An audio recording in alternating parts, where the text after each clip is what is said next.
I was gonna say that's good. So like, resolutions for the new year, but we're not talking about the new year. We are talking about this year. That's It right. is so hello, hello, hello. It is what we got out of it. We are doing our personal top 10s of 2025. This is not 2025 ranked, which Yep. that will be on the 15th of January, the very first episode of the year, where Yep. we discuss, where we take all the media we did an episode on Yep. August and we rank them. We put them together in a fight, and we start the year off with violence on who we We think choose is the violence. best. Yes, Yeah. but that is not this episode. That's next episode. This episode is reminiscing and trying to end on a good note. Yeah. For of a really nightmarish year in many Mm-hmm. in much more ways than one, in Yep. many different ways for people. Yeah. Yeah. So we're gonna try to end on something. We're gonna reminisce a little. We're gonna reminisce. This is our personal top tens. Our only rules were we had to experience it this year for the Yep. very first time. Yep. It cannot be Right. like, as I used with Nick. Oh yeah, it's Demon Days every year because this is the first year I experienced it at my age at this time for the first time. No, it's we try to keep it a little bit like that. Okay. But we're gonna start with our honorable mentions. All right. So Let's things go. that didn't make the cut for whatever Yeah. reason, but doesn't mean they're bad or anything. Oh no, It they're very means good. in fact, we just want to bring them up because they did have to be cut for certain reasons. Yeah. We want to make Yeah. sure they get their flowers. So who wants to go first? Do you want? Should I start? I can take Yeah. over. Why don't I you can. start us off? I'll Go start. for it. So I was trying to read more books this year, as I always do. I always try to read books, especially as a writer, because I should, Sure. and I Mm-hmm. should know what my I say quote unquote peers, even though I'm like I haven't put a book out. I should do that, and then that way I can really see what's going on and really challenge myself. Yes. But my book of the year, it made honorable mentions. Running, looking back at what I read, and I think it either came out this year, it came out the year before. Mhm. Actually, not quite sure, but I did read it this year. Mhm. Between Two Fires by Christopher Bullman. Or Nice.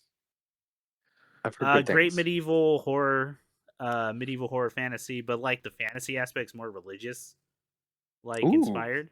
Okay. In the Dark Ages. So who's to say if it didn't happen or not?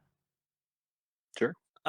Not much to say. It's just really good. The prose is nice. It's a little dreamy as you follow this journey, but like it gets down to kind of like how dire and bleak everything is, and it's these two people who, this man and then this child, who are found in horrible situations and kind of journeying throughout for reasons that unfold why, and really it's about like at your core, if you're a good person, there is a chance for redemption, but you will be Mhm. dedicating the rest of your life towards it.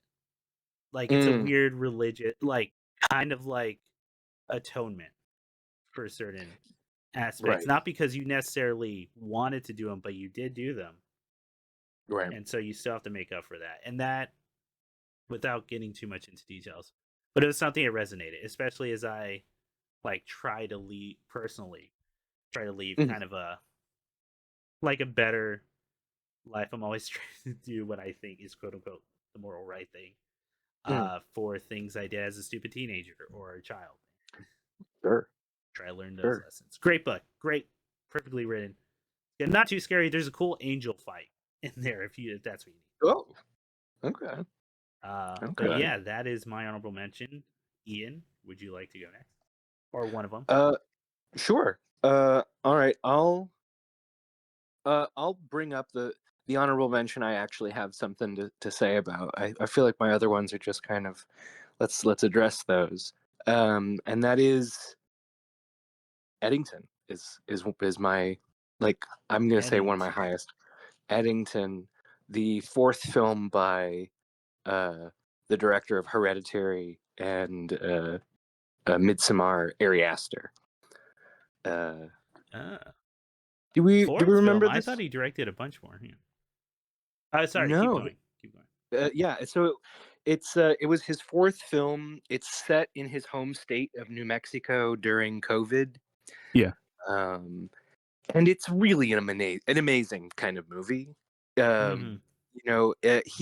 He takes that work that he did in Beau is Afraid and Yeah. does so well, just kind of doing a small town of people who just keep making bad social choices for one another, um, or people who can't kind of relent in their need for persona. Actually, we were talking about persona earlier. In their need to present a certain persona, they Yeah. continue to alienate themselves from other people. Um, I think this is kind of an amazing movie. It's a movie for the moment, and it kind of ties into the theme of a lot of my other picks higher up this list. But I'll just say I think the reason that I didn't, and I'm not going to spoil what the ending is, but I will say that like the kind of tone it strikes throughout. Yeah. It's a movie that kind of, being so of the moment, it just kind of leaves you in the confusion that people are experiencing. It's a movie about, you know, a manipulation of the public, insecurity, violence, American conception of identity.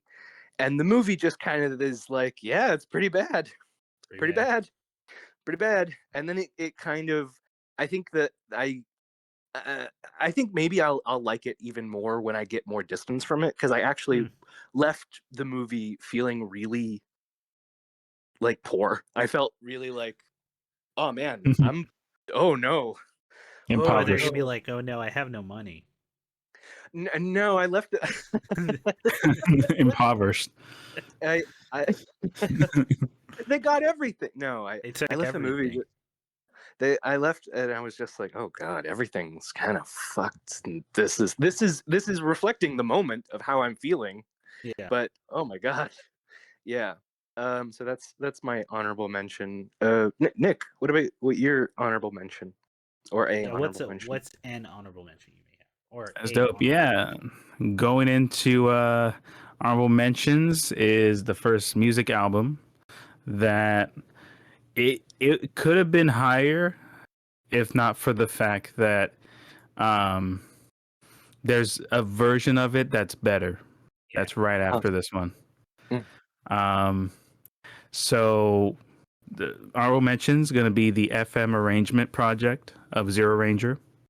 Mm. Oh, that's right. Yeah, you One were telling me about that. one of my favorite games of all time, done by Plus Tech, who's an incredible not only arranger but also like really cool like usage of samples and stuff for games, and like he was part of other arrangement projects for like a lot, like those online stuff like OC Remix and all that. But in particular, like Zero Ranger FM arrangement refers to arranging the entire game as it implies, but in a single romp and like a single like instrument. It's through the FM ROMs and chip. It's so good. I loved it so much. Sorry, through the Yeah. what? Like the FM ROM chip? Is that what you said? Yeah. What does that mean? Well, okay, so a romp. Okay, so like Yeah. you have synths, right? Yes. Okay, so synths not only on keyboards, but they're also like used like as an actual console. You can like an actual like separate thing. Okay. Well, okay, I can just so a romp. Hang on. So a romp is 1 second. Sorry, it was a bunch of new words to me, so I was like, I actually don't know what that. I mean, would it be better if I just listened to it? Yeah, because you'll know it. Everyone's heard it. Like if you play Got a it. game, Okay, like it's one of those. Okay. because a rompler is just like it's a pretty much a sampler, but it samples like a synth instead of like a keyboard itself where you play the keys to get the sounds. ROMs is just like is like preset to a machine, like a literal machine. Like it's not like a keyboard you press on and play. Okay, I think I understand what you're saying. Sorry, go ahead. Yeah, because romp means read only memory. So I the don't plur know. means sampler. So it's a sampler where it reads like the memory of a certain style of synth. So the FM refers to like an FM synth, like the stuff you heard in like the 80s and 90s. So it's just rearranging this game specifically in like a 80s and 90s synth Got it. arrangement. Okay. All right. Sorry if you had to get technical. I No, no, didn't quite understand. no, it's all good. It's very weird and specific, and that's why I love it. Cool. To hear this style, you can just and also the way to think about it is like it's just an arrangement, like an 80s synth style arrangement of Zero Ranger, one of my favorite games of all time, and I'm always a huge fan of Plus Tech. I think his stuff is dope. Yeah. And he just killed it. So that's why it's just not just an honorable mention because there's something right that literally came a month after that's this idea and bigger, which I'll say next time. But yeah, got it. Okay, cool. All right. So my next thing is I didn't play many video games this year. So I'm just gonna list off like from my head some of everything. I know it was a good year for video games. I know that, people. It's just fuck, man. This year was fucked, and I just had time for like one big video game, and I haven't even been it. So there was stuff like Megabonk's really fun. Peak was a lot of fun with siblings. So that was just a family thing that we ended up playing. So that was really cool. But the big game is sorry, two big games. So one big game was Metaphor ReFantasia, which I'm still working on. I'm surprised how much I like that game, especially because some of Persona 5, like the writing, especially for some side characters, man, it's kind of fucked. Like it's not bad, but it is like doubling back on ideas and kind of comes off as cowardly, as well as it's just shit I don't agree with. For certain, especially food. If anyone's thinking of like Futaba's care like social link, that's exactly what I'm talking about. And I do think the main message of that story kind of is hypocritical in the sense of like, oh yeah, rebel and go against the system as long as it doesn't bug people too much or change things too. Oh, okay, cool. Okay. Yeah, which is yeah, man, that's cool. But there's really good stuff, and I really like Persona 5. I think Metaphor ReFantasia is like, I'm surprised how well it tackles its subject matter of racism in this fantasy setting and like different aspects of it and on a systemic level, political level. Really great there. I haven't beaten it yet, so that could totally change as it did with Persona 5 for me when going through certain things or rethinking about the story. As far as gameplay goes, I love it, man. I think I'm enjoying the fights way more than the story bits, which is a weird opposite effect from me from Persona, where man, I just like that battle system. I like cracking it wide open, where you just try to figure out what's most broken. Yeah. And doing all these kind of like specific job types. I think it's a great integration. It's just really fun. But game of the year for honorable mention, Kirby Air Riders. Kirby Air Rider. This is a sequel to Kirby Air Rider for the GameCube. This game is fucking awesome, dude. It's just 10 out of 10 video game. Like it's the most video game thing I've played this year. Every aspect, it feels like a dream. Everything's fast. It's Kirby shaped like a friend. The single player, which Kirby Air Rider did not have, is phenomenal. I could go on and on about this game and get into nitty gritty details of why I think it's like a nigh perfect video game. But other than that, it's the reason to own a Switch 2 in my head. Wow. Right okay. Even though I still think Switch 2 is kind of a bad purchase deal right now, unless you really care about frame rate from the Switch 1, which I do, which is why I have it, because it makes all those games play better. Or at least every game I've played better. Kirby Air Riders is my game of the year. With the asterisk of I've only played like 5 or 6 games from this year. I mean, that's a few. That's a few. Yeah, but Kirby Air Riders. Oh, dude, the music is so fucking good too. Yeah, everyone, Kirby Air Riders fucks. It's awesome. Yeah. It's the best. I can't stop playing it whenever I get a chance. But yeah, those are my honorable mentions as far as video games go. Okay. Let's go to Ian. What another? I'll jump mention? back. Another honorable mention of mine I want to throw out there. I'm gonna say A Nice Indian Boy. I actually really I was surprised at how much I liked that movie. I was surprised too. It's good. It's a good movie. If you haven't listened to that episode, go back, check out our episode from earlier in the year covering A Nice Indian Boy. But it's an independent film. It's a rom-com that I think we all more or less liked compared to most of the things we saw. We thought it was pretty good. And it's truthfully kind of a great entry point if you're kind of curious for if you're someone who's interested in maybe getting a toe into what Eastern cinema is like.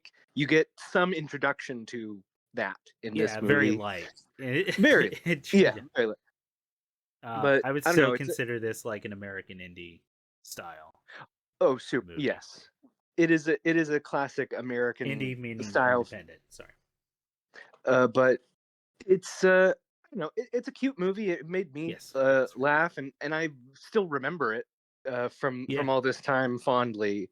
Which I cannot say about a lot of other things. So, hey, check it out if you haven't yet. Yeah, absolutely. Great movie. The only thing I could argue is like it's got going against it. Maybe if it bugs you, it does feel like two movies put together. In the sense that here's part 1, here's part 2, the sequel. So we did it for see that. time. But like it all works, it flows, like it's not too jarring, and I actually really like the second half. I feel like there's a more complicated layer being addressed there, really. It's the first a part's movie, very straightforward rom-com. It's a movie that does decide, oh no, we're going all in on this and really committing 100%. To all these characters. Which so let's talk about the relationship. Yeah, exactly. And the weirdness that can come. Well, not weird. Well, no, it is weirdness, but all relationships have weirdness. But it's the little the bad communication. Yes, exactly. Between people who you haven't given a chance to communicate. Yeah. Exactly. And without elaborating too much on what that means. Go watch it, guys. Really good movie. Yeah. Great movie. I think it's really good. Nick, what about your next honorable mention?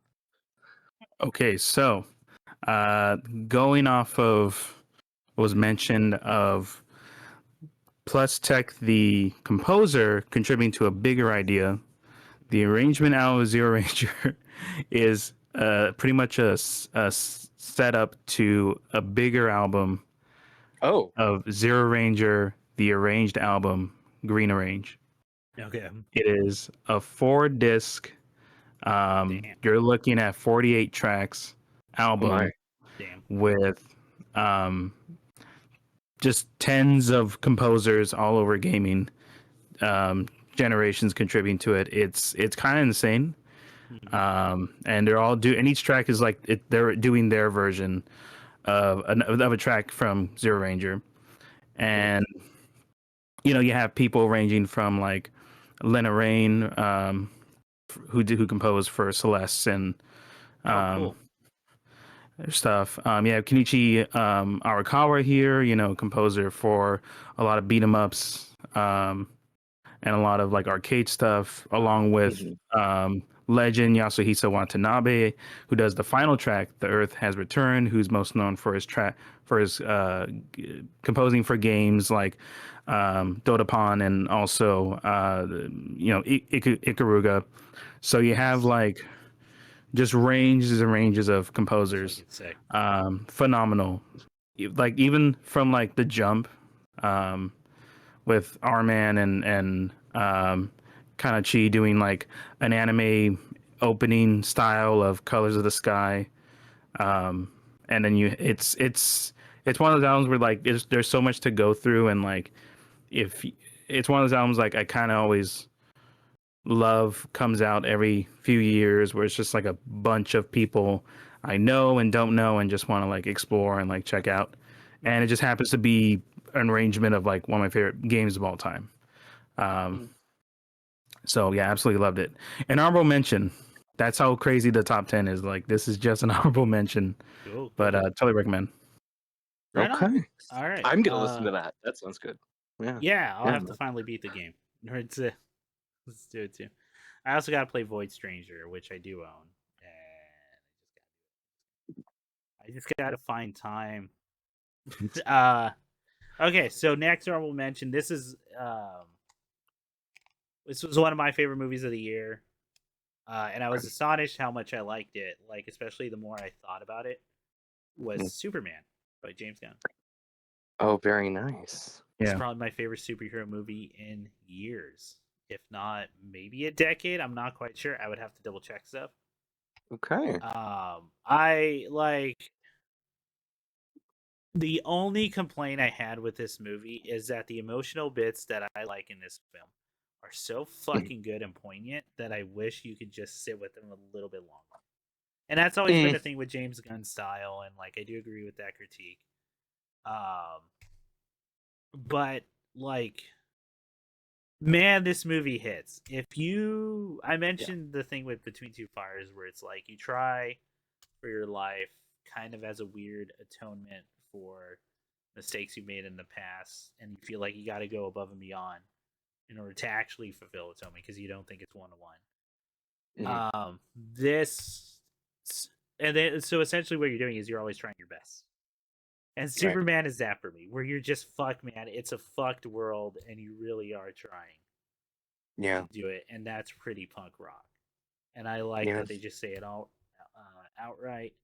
As someone who's been into punk music, metal music, and all this other stuff, like, and has known the real people who are fans of that genre and kind of live by that credence, you already knew Hope was pretty punk rock. But to hear someone else say it's in the mainstream, and for that message to hit as many people as it did, including yourself, yeah, man. Yeah, and man, he knows how to. Superman still gets me, I guess. Like I've always been, as a kid, it was like JLA and Batman were always my favorite stuff, but Superman was pretty up there. Yeah. This was the first time I'd watched a movie and I went, someone gets it. Someone finally put to the screen. Besides like JLA or the Adventures of Superman animated series, and maybe the original fucking, oh my god, what's his name from the 70s and 80s? Steve Reeves? Christopher Reeves. Christopher Reeves. Yeah. Yes. Someone gets it, and they got it. Yeah. No, great movie. Kind of astonished it didn't make it into my top 10 considering superhero stuff that I have history with. Yeah. But it's legitimately like, I think that movie's fantastic. Really is. Yeah. There's only one other movie on the list, but I'll get to that. Or no, sorry, there's two other movies on the list.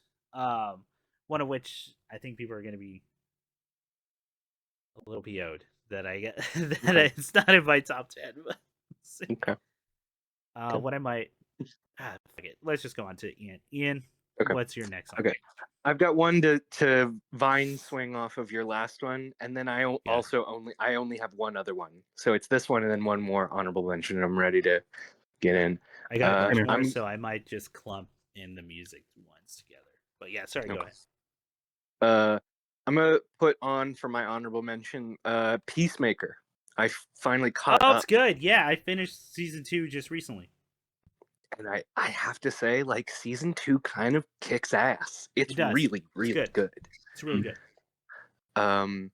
It's phenomenal. The questions that it asks about not just like the nature of good and evil, which you would hope a comic book thing is going to maybe dabble in, but Peacemaker is shockingly giving a lot of groundedness to an absurd, which James is also amazingly good at, making the absurd feel like understandable, some kind of commonality grounding. And I'm gonna say this because everybody already knew it before the reveal was revealed of that season. It's been very much talked about. An entire season set in DC's Dimension X where the Axis powers rose up and enslaved all non-white races on the planet. Yes. Dang, dog. Like, I don't know. There was just so much in that it wasn't just commentary about the present moment. It was kind of going from the interpersonal to the societal, talking about, what is redemption, what is doing better every day, just to go back to your idea there, because there is kind of that through line of trying to do better than you have before throughout that entire series. And how much is that possible? How much of the bad that you've done is undoable, if it is? And also Hitler in the White House. So cool stuff. Yeah, I really so nice. fuck. I've had no one to talk to about the season yet because I know Nick hasn't had the chance to watch it. Oh, dip. Okay. So I feel like we could do a whole episode on it, but like, just real quick. Okay, so like, I really like that season. I still think I like season 1 more. I think season 1's a tighter package because this really is set up. Season 2. Yes, very much so. So you run into those problems again, where like you don't get to really sit with certain things, but in a smart kind of like framing, it's more about Peacemaker's relationships with his friends and like what's her name, the woman who has picking fights at bars. Yes.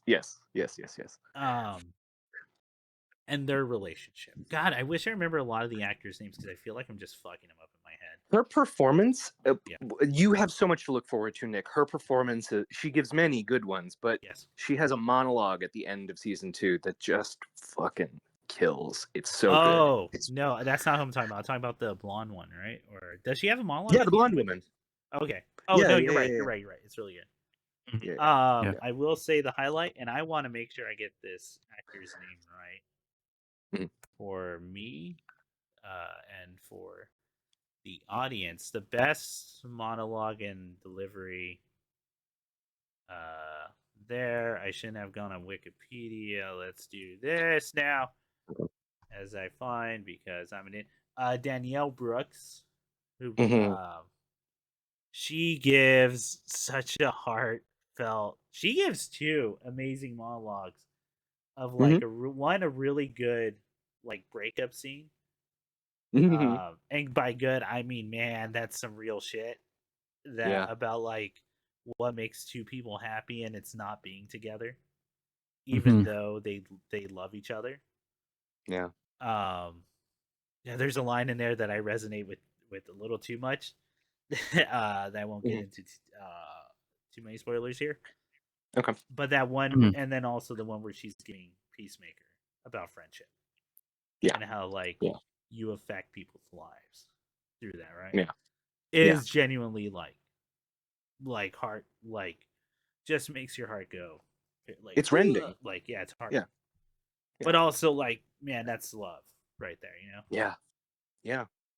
Peacemaker seems it's got I got issues with it. We won't get into it here. Ian, next time we see each other, we'll talk about it for sure.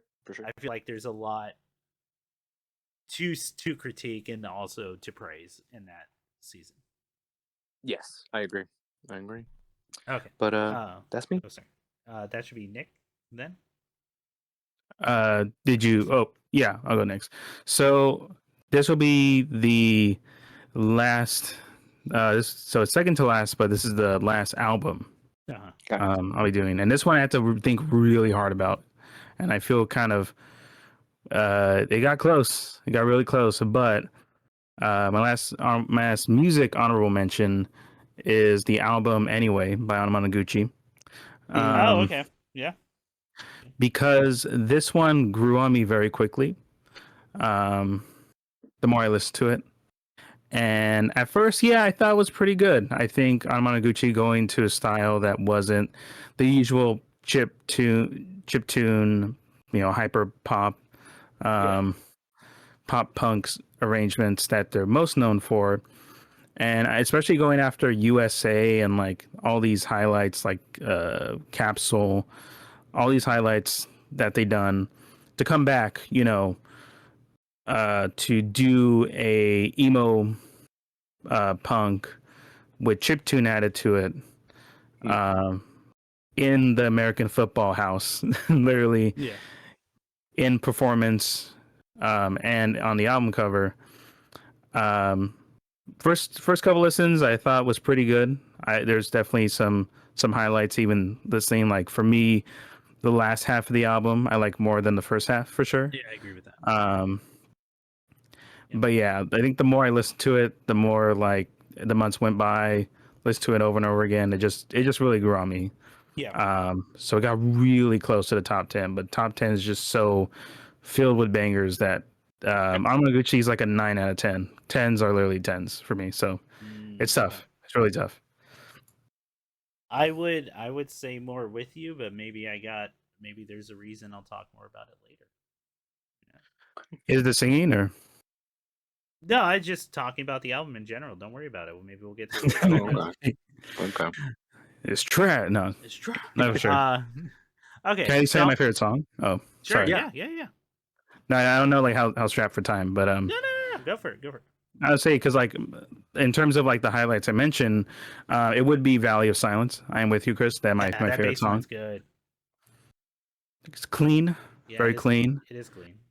And of course it's also their longest track on the album. It's about like over 5 minutes. That's true. That I think I have all like the singing ones. Fall Away I really like. I like Fall Away too. Yeah. The follow up and the follow up after that, Darcy. I think Darcy is like the charm of Anamanaguchi. Like, okay, I see what you're saying. Okay, never mind. No. I definitely get what you're saying because that was the one they made a music video out of, and it got people into it. I think I meant. God, I don't want to talk. All I'll say is this. I told you this too after re-listening, and I think I still agree with it. All my favorite songs from the album weren't the singles. Mm-hmm. So once I listened to the other tracks, I went, "Oh, there is stuff here for me that I really like and enjoy." And I'm with you. Valley of Silence is really like I really enjoy that song a lot. Yeah, and Fall for Away, sure. it's probably my favorite. Like, vocal wise. Okay, no, totally. But yeah, that's. I'll leave it at that for now because it was like a reluctant honorable mention for sure. Ooh, but yeah, definitely up there. Right on, dude. All right. Okay. I'm gonna start putting stuff together because I know you guys are almost done with your honorable mentions, and once again I overdid it. So I'm gonna group all the movies together first. Or no, let's group anime together. Anime. So first honorable mention for anime, real quick, is City the Animation. If I had to be objective, which I do not believe is true when you think about art, and that there's no clear objectivity, just trends, if anything, is City the Animation.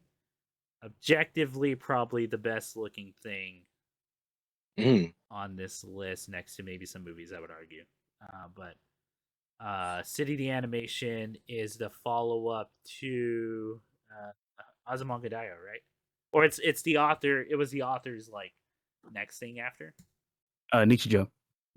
My bad. Nichijou. City the Animation is probably the most gorgeous like animated or piece of animation I've seen in a lot. Like, it's crazy, dude. The attention to detail is nuts. This is next level shit. This is like, there's an episode that is genuinely like you have to rewatch multiple times because they do screen and screen with like different layers, and each piece is a different style of animation, and it's fucking crazy. That's amazing. And they're all adding the story. The directing is phenomenal. It can be genuinely funny. It is genuinely funny at a lot of times.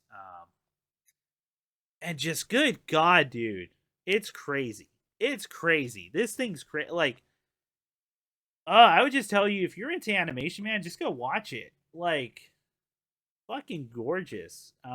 It's good vibes, good, like, cozy, but also it also becomes like cartoonish. It's great.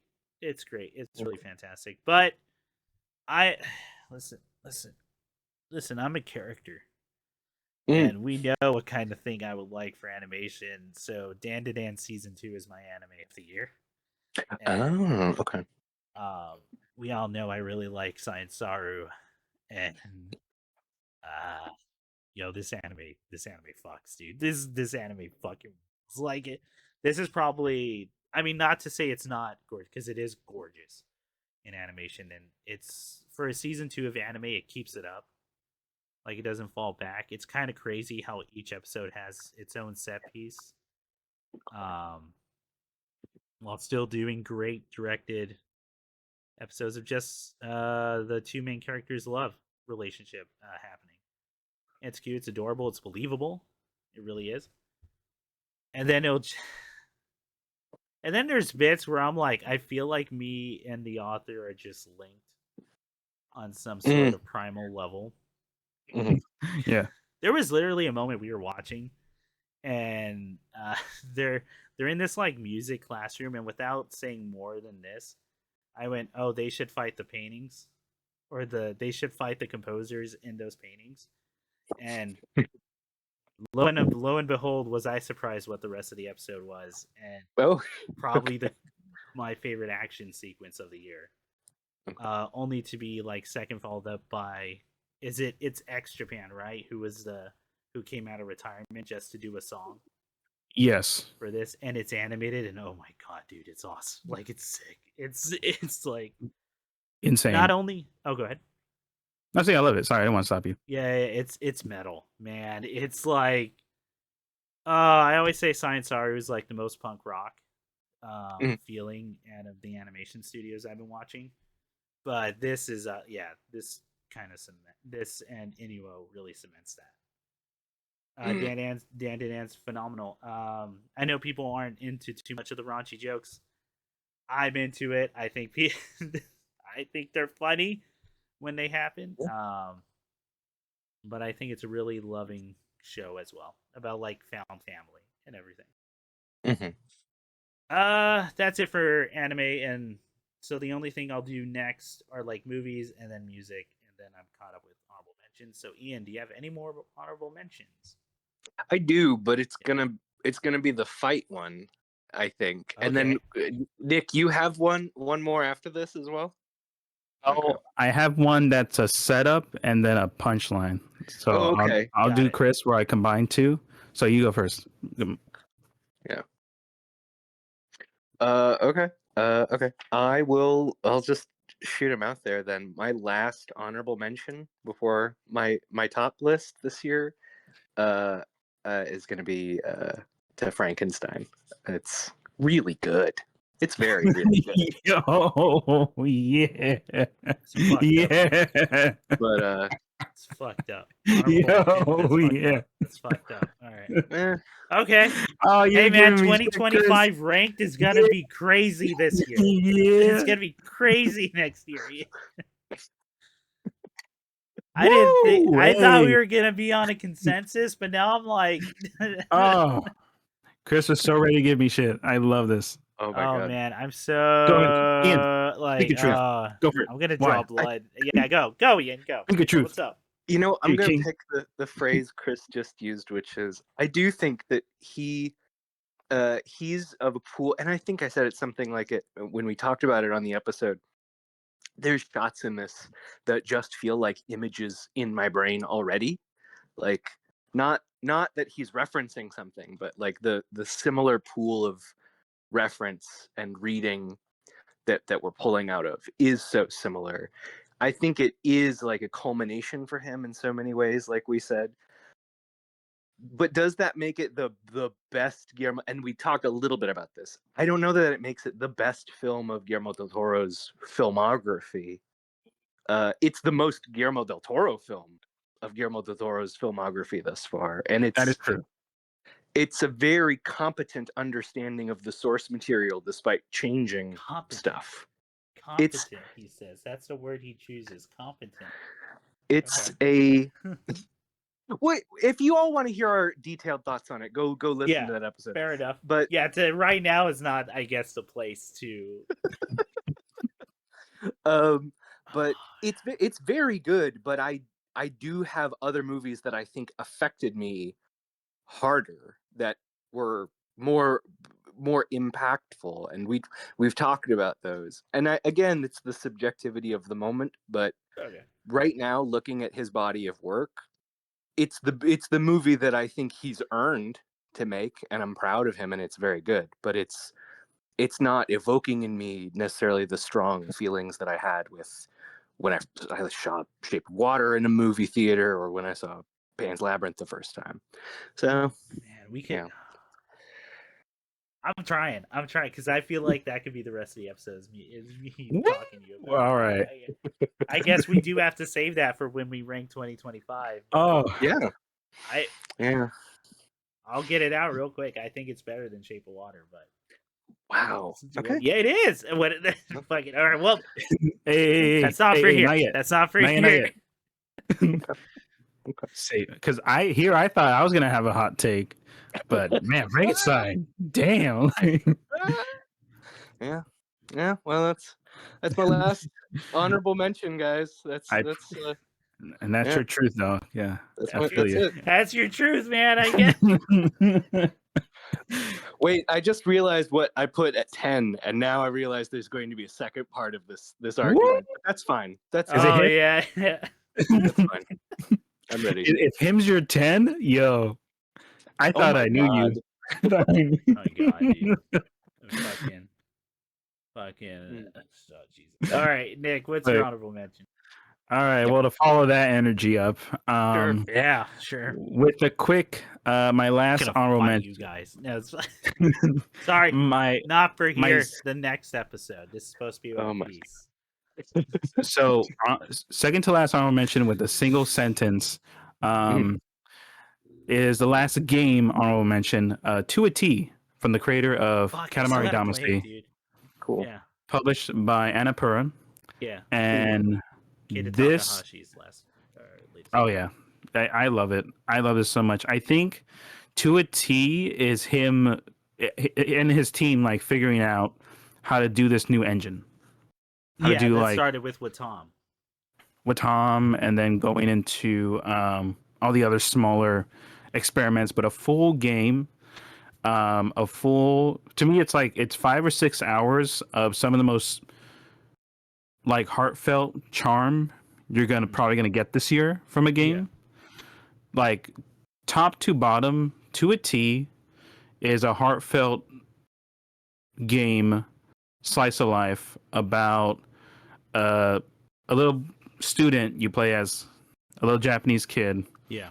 Whose body is stuck doing the T pose forever, like his forever. And it becomes this thing of like Japan adjusting disability, and it becomes like how like people interact with him and how he struggles in school because schools don't compensate him. But then at the same time, how is the T supposed to fit through a square through a square? No, dude, there's literally a mini game about that. Nick, and it's crazy. I know Keita Takahashi. I'm like so excited to play that game. So sick. The music is the music's fantastic. You have tracks done by Rebecca Sugar. You got tracks done by that's good for Rebecca Sugar. Good for her. Yeah, to be in the presence. To be in the presence of Keita Takahashi.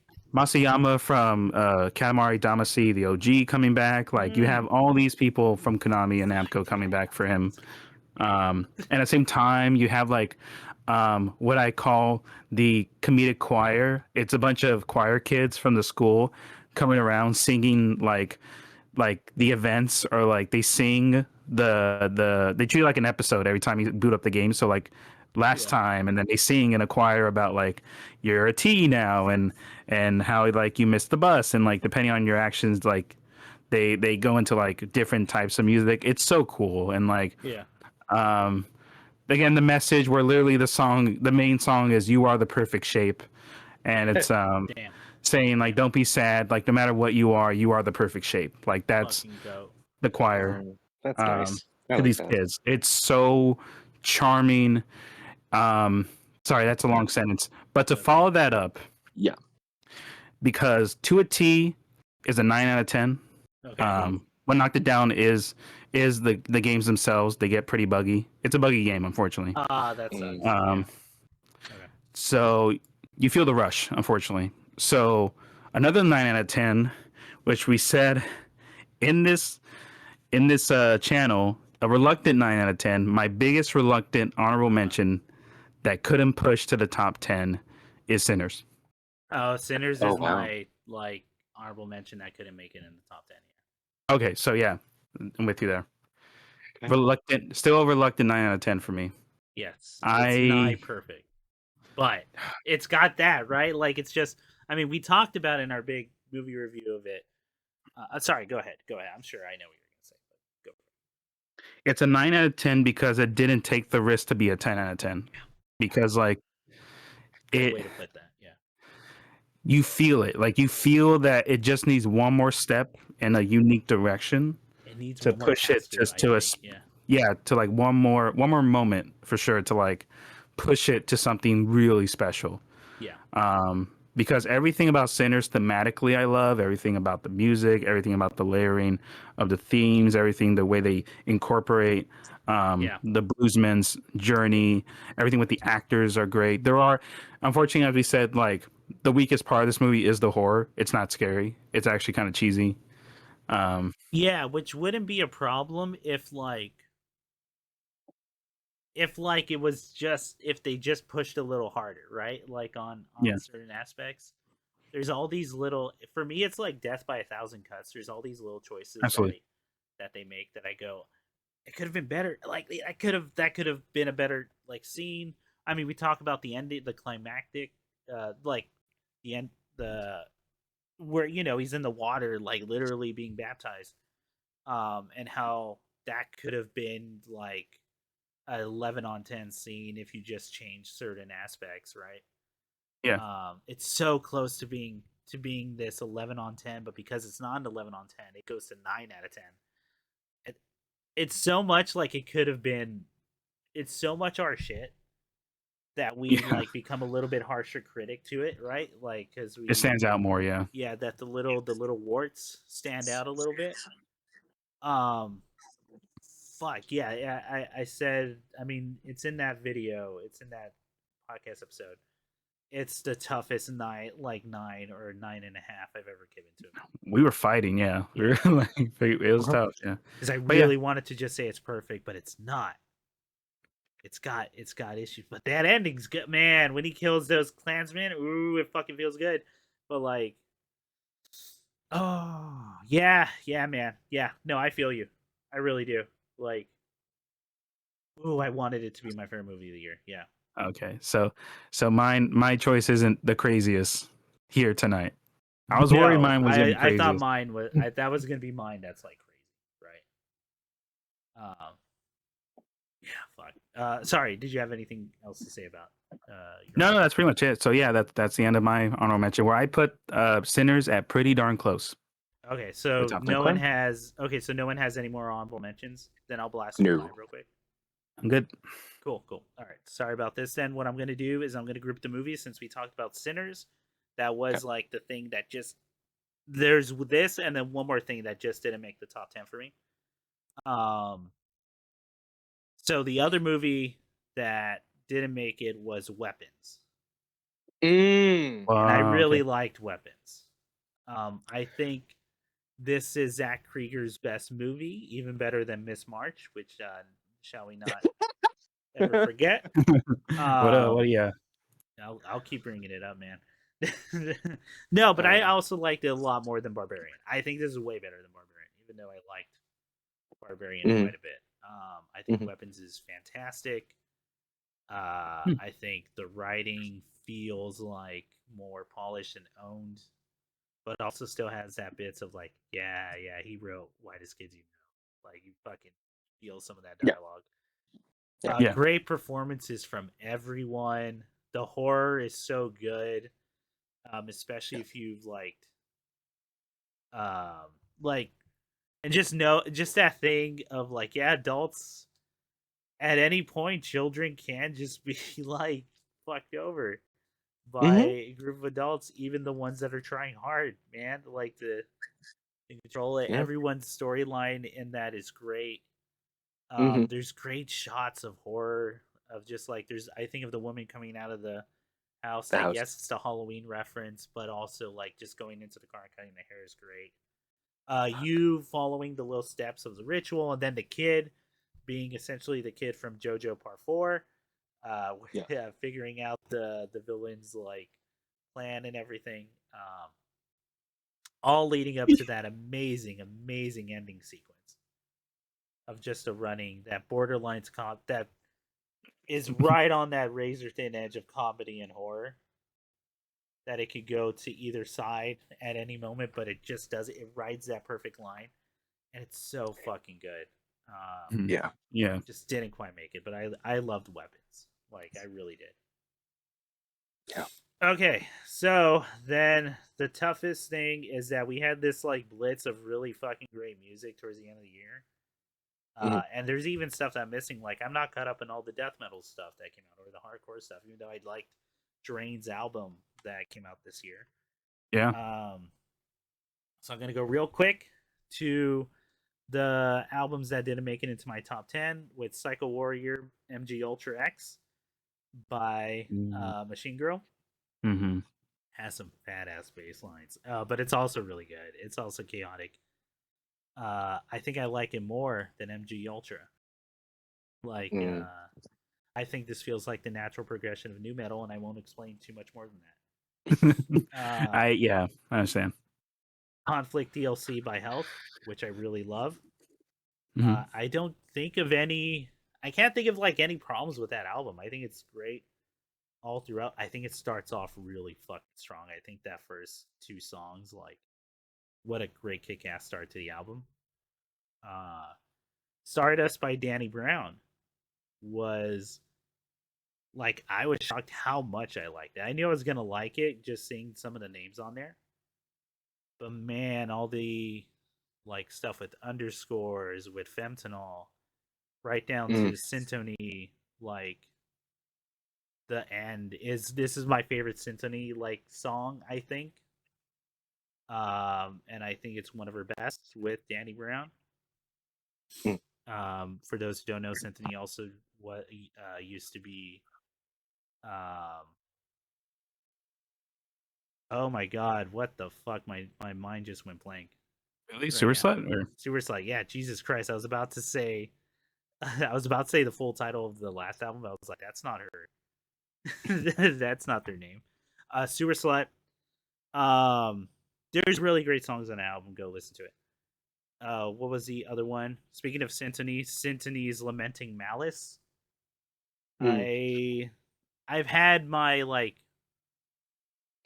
how should I put this? Because I don't think any of the Syntony music's bad, but I don't like it nearly as much as any of the Sewer Slut stuff, and I don't think it hits me or resonates with me as much as their Sewer Slut library did. Mm-hmm. Right?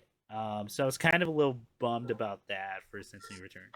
This album is, I think, like next to the Danny Brown song, is the best thing they've done since changing their name from Sewer Slide. It's great. There's a journey that goes on through here of just the chaos and like that you feel bombarded with in everyday life, especially now, like in this day and age. It's very hyper specific. If you listen to it, it's a little on the nose, but like I think it's to convey that emotion of chaos and like constant anxiety you feel that comes from an outward and inward source Mm-hmm. to this feeling of bliss towards you. It's great. Like this was the kind of music I was looking for from Symphony, and I think they nailed it. I think this album was like fucking awesome. The last thing I want to mention before the last album, which I was very, very tough to cut from top 10.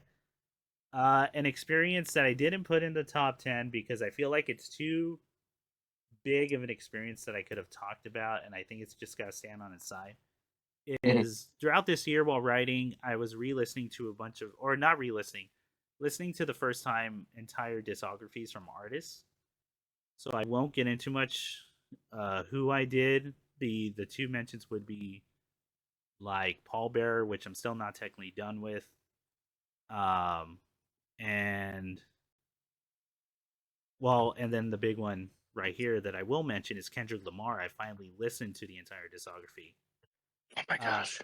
Yeah, always good. No, the surprising part of Kendrick Lamar going through discography is like how many of the songs I already knew and heard. Yeah. And while there's a lot to talk and unpack there, I'm just gonna mention some songs that really stand out to me. Sing About Me, I'm Dying of Thirst is while going through a discography that comes from the second album, Good Kid, Mad City. Sing About Me, I'm Dying. That's a really long one. That's a song I went, oh, this is something special. This he is definitely unique and above a lot of like, or no, this is it's utterly unique in hip hop, but feels like a good progression to it. This is something only he could do at that time, and I was like, okay, no, I get it. I like. Well, no, I don't quite get like everything resonates because for very different reasons. But that's what resonated with me was that first song, or was that song. Then from To Pimp a Butterfly, which I do think kind of the basic choice here, but I do think that's his best album. Real good. Even though Good Kid, Mad City's good shit, it's really good. But with You, I love You. I love his weird artsy like just shit where he's like where it just feels raw, man. Like those songs. But You Into All Right, that's like just that near drowning in your own self-pity and all that comes from outside sources and expectations due to your race and everything. Into All Right, yeah, that's euphoric. No wonder people love that. I loved it. It was the first time I heard it. Like, and then King Kunta is like my favorite bop from that. King Kunta's a dance track, man. That's the one you get down to. Yeah. From Mr. Morale and the Big Steppers, I talked about this with Nick. We Cry Together is, I think, a real fucking accomplishment of the song. Yeah. You know that joke, Ian, I always make of like, yeah, they show too many good things about the couple. Where's the shit fight? Where's the like real?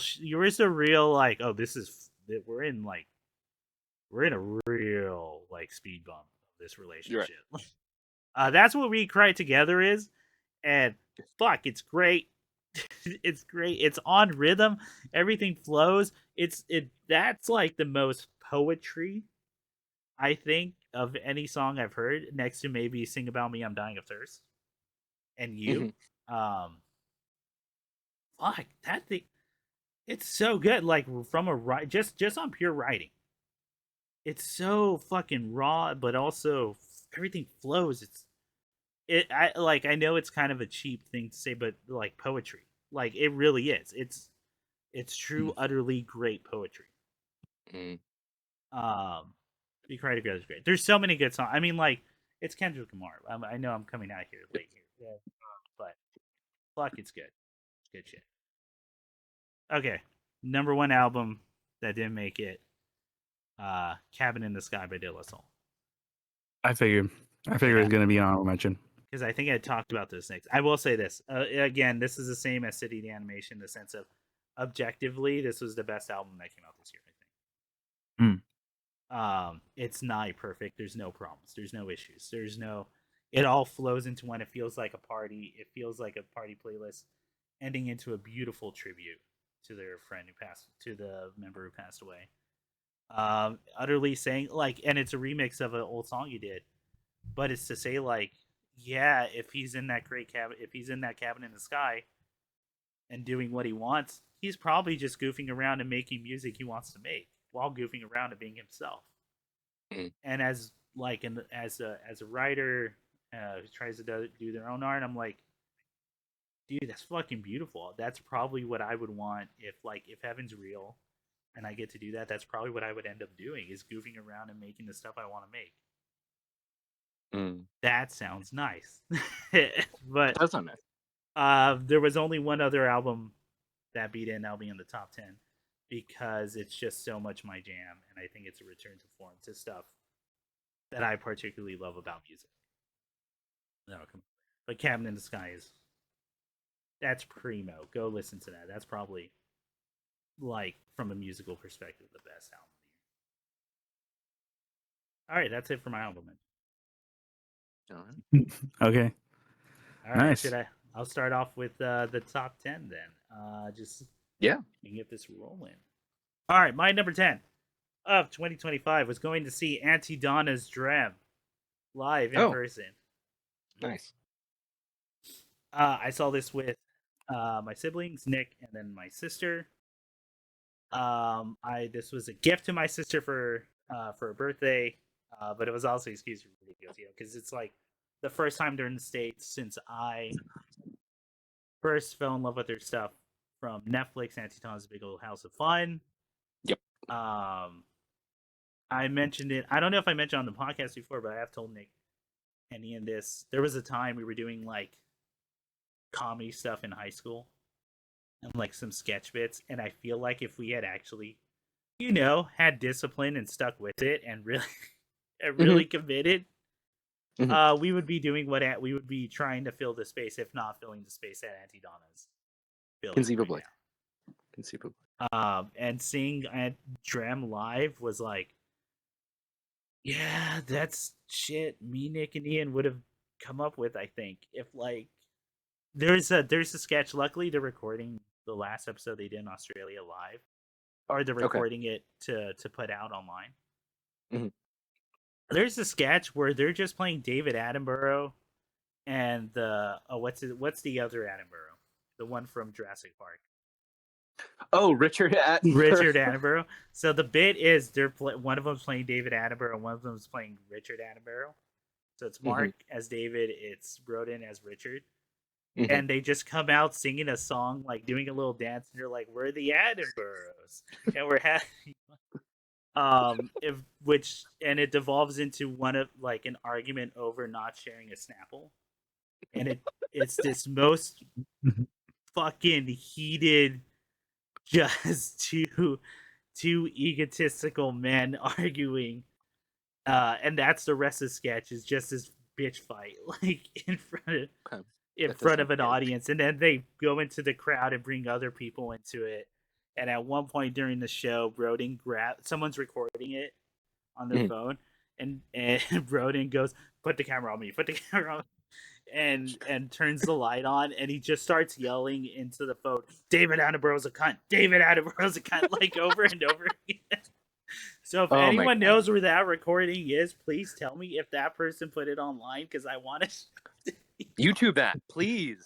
Yes. Oh my god, dude, seeing him do it live so close to me, it was real. And like seeing them come out on stage was a moment of like, oh, these people are real.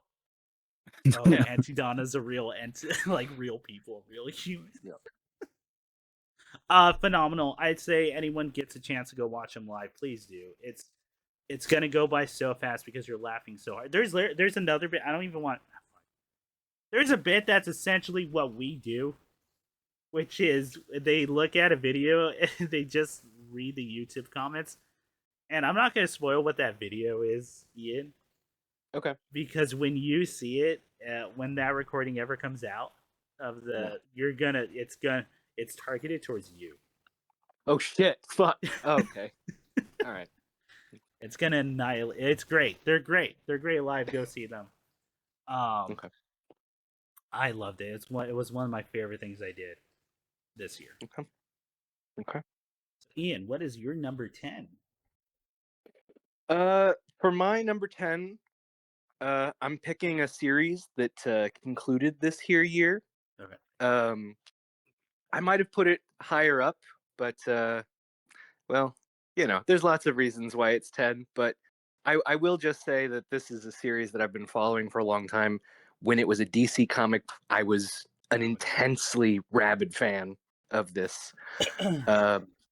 They've just rounded out the end of the Sandman on Netflix, and I'm putting that at number 10. It was a strong conclusion. They've taken something that is incredibly long and intricate, and they've pared it down a significant amount, but they would have to.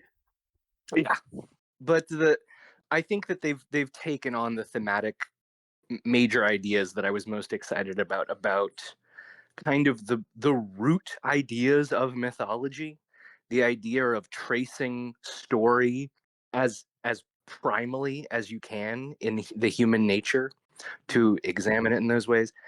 And also they did the Orpheus story, which is so affecting, truthfully. The dynamic between a son who wants the love of his father and a father who just does not know how to give it.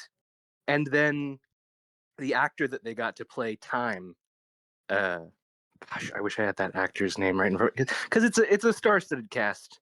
If you haven't seen the series, it's got Patton Oswalt, it's got Hoyle Brook, Joseph Gordon-Levitt's an executive producer. I want to just shout out Tom Sturridge. He crushes that role so well. He plays that part incredibly. A part that I think is kind of, by its nature, ephemeral to hold on to, like to really pin down what it is. And I think he does it really, really well. It's a series I've been waiting to see forever and ever. Yeah. But yeah, there you go. The conclusion. I think that they landed on a good foot there. And Nice. it was entrusted to just so many talented collaborators, so many talented actors who all put together this story. So for them, at least, I really want to give the flowers and the credit. There's a lot of hard working folks who all wanted to see that come to a satisfying conclusion after the first series, and they did it. So yeah. Nice. Yeah, I will have to eventually check it out.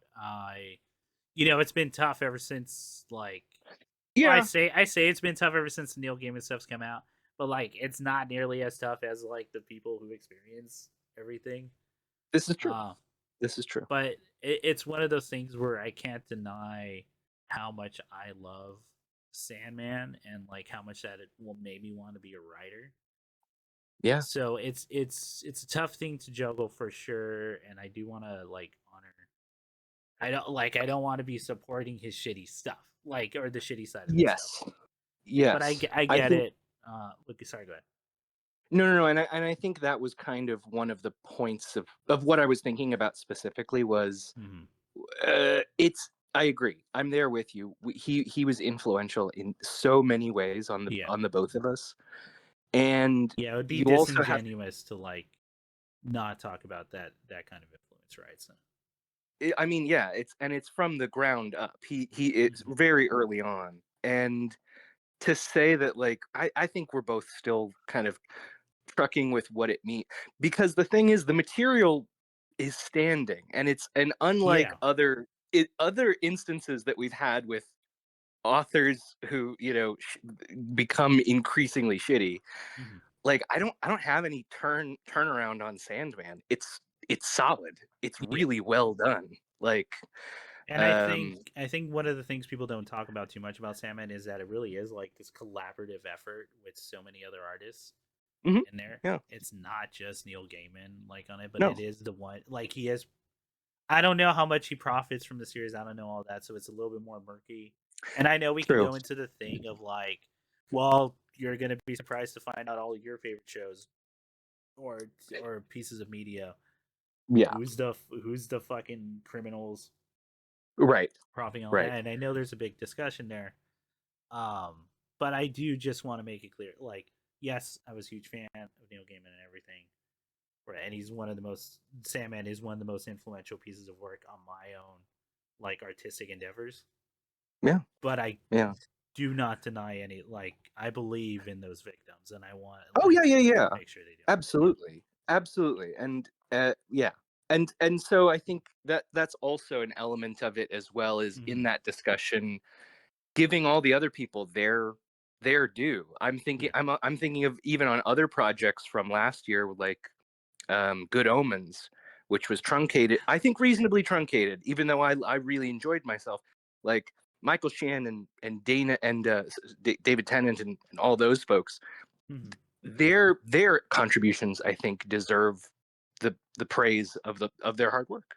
At the same time, while we recognize, golly, that well has now been tainted. Yeah, sure is. But all right on. Nick, what is your number 10? Yeah, smooth transition. My 20s. My top 10 is okay. So I'm gonna say it. Okay. I want you to bear with me. Yeah. All right. Because this whole year, there's been a parallel between real life event and this game. Oh. Okay. Real life event being I finally upgraded my computer earlier this year. Oh, I know what it is. Okay, go for it. Because the whole, even though it was for a bunch of other things, there's multiple reasons. Yeah. The main reason, game wise, is so I can finally sit down and play Cyberpunk 2077. Oh. So by the end of this year, I put 250 hours into so fucking much. That's 2077 so crazy. to finally beat the final version of Phantom Liberty, the DLC. So my number 10 is Phantom Liberty, the DLC. The DLC. Okay. So to say first off, general thoughts. I told Chris this scene, Phantom Liberty might have one of my favorite escalations in a game I've ever seen. It's fucking sick. Yeah. The way this DLC starts, and they warn you like the entire time you play it, if you try to play it now, it'll tell you, make sure you do everything before Phantom Liberty. Like anything you want to do it before the DLC, because DLC will lock you in. It doesn't say why, it just says it will lock you in. Okay. The way it locks you in, Ian. Okay, I don't know if you're cool with spoilers. I know Chris. Go for it, man. But, dude, we're probably not. Okay, guess spoiler warning for the Cyberpunk DLC. Okay, Ian. Yeah. Let me run for you. Okay. You get a random distress signal / hologram of someone claiming they want to meet you and they know how to solve your problem, quote unquote. Oh. Okay. Your problem being Keanu Reeves being stuck in your head, right? You have a death chip. I knew it. Okay. So you meet them and they explain that they can help you and that they're actually part of a secret service government crew, and that she is going against her own book to help you. Okay. And the only way you can help is go through the slums, and through the slums you find that there's a better way to get signal of her, because she's projecting a hologram from like wherever in the sky, she said. Right. She doesn't say where, she just says I'm in the sky. You go to a nearby like gigantic array satellite, huge satellite. You get to the top, you climb from the slums to a giant mountain hill, and then you go to the satellite, you fix it up, and then she says, I'm above you. You look up, and it's a plane. Oh. And then she says, oh, and then your character says, oh, who are you with? And then she says, the President of the United States. That is Air Force One. The satellite is then hijacked by the slums owners of the black market. It's not a satellite, Ian. It's actually a cannon that's about to shoot down Air Force One above Night City. Oh no! Oh my god! Oh my god! What do you do, Ian? What do you do? The cannon goes off. You see a single missile go through the plane. Fuck me. That plane drops in the middle of Night City. You run down and you say, I have to save the President of the United States. You're running through the wreckage of Ground Zero, and it says Phantom Liberty. Because of Liberty, you are here to save the President because you are a Phantom. Dude, that's fucking kill. That's amazing, actually. And That's a you great are game. Isn't that gunning fucking down like okay, makes Smasher, me want to play like the game. you are gunning down hundreds. Chris, you are gunning down hundreds of Atom Smashers through the city to get to the president, Oh, yeah. who already has a rail gun, and she's shooting from the cockpit of Air Force fucking One at these machines like fucking Starship Trooper, like ants. Like it's fucking insane. And you're helping her, and that's the setup, and like that's how it sets up. And then now you're literally a phantom helping the president because now the slumlord wants to take over the country, and you're now part of a national coup. You have to stop. It's so good, and like the way they incorporated like the new upgrades of like the guns and everything. It's so satisfying, and like the games is as good as it's gonna get, in the best way possible. This is also like, especially going through it, you get a lot of cool quality of life stuff. You get a lot of cool extra side stories. The main thing, I know the main sale for Phantom Liberty like 2 years ago was Idris Elba. Yeah. His character's cool. I like the way they use him. He's really interesting. Without spoiling that, I think the way they end his story is, I mean, I would say it has Phantom Liberty has like also one of my favorite choices in a game, like a genuine like head scratcher. I had to like walk away and think for a moment because like there's a cool payoff you get either way, either ending. There's like 3 or 4 endings. It's cool. It's such a good, smart, like clever. I'm using vague words, but damn, like this game is you shooting down terrorist machines to save the president. Like it's fucking sick. And Keanu Reeves is like, yo, fuck the president. I don't give a shit. Who the fuck helps a narc? And then you're like, no, if you don't save her, the black market guy is just gonna nuke us. Like, and he's like, I don't give a shit. The devil, you know, yeah. Dude, it's so good. Family is so fucking sick. It was so worth it. It was so satisfying to like go through this year. That being said, it is not my game of the year, but this is this is my number 10. Okay. Yeah. Dang. Right on. Good pick. Good pick. That's a very good pick. Ian, I know we're currently working on writing something. I think we have our stuff too grounded because I feel like we could write that. Like, oh yeah, if we just let ourselves. Just let the cannon open up. The whole thing was a cannon. That's amazing, man. Okay. Before we get into the rest of our list, do y'all mind if we take like a quick break? Just use the bathroom. Sure. We've been going at this for almost an hour and a half. Yeah. All right. We'll be right back. God, the pain. No. You're paused. No, I didn't go pee after. No. Oh God. So I was looking at that that 2 trailer, Nick, you were posting in the chat, and like, yeah, man, Keita Takahashi is like up there for pantheon of my favorite developers of like all time. He don't miss. I think he just understands the medium like of video games. It's like yeah. It would be like Sakurai, Itsuno, Itsuno-san, Suda 51, Swery. Although Swery's been a little. Well, I think Swery gets it. And there's a certain mood you got to be in for the Swery game. That one lady who invented what was it, Atari or like Sierra Games. Just because I'm like, damn, that's pretty bad. Like her whole story's badass. Yeah. Yes, I do know the woman you mean. Yes. Yes. Yeah. So, and then there's a bunch of other people. But anyway, back to our top 10s. That is what we're continuing on here. So it is my turn, right? Number 9. Right? Or going to 9. Yep. My album of the year, Age of Aquarius by Perturbator. Ooh. I also have that 9. Oh, really? Okay, so we can talk about it. Yeah. Okay.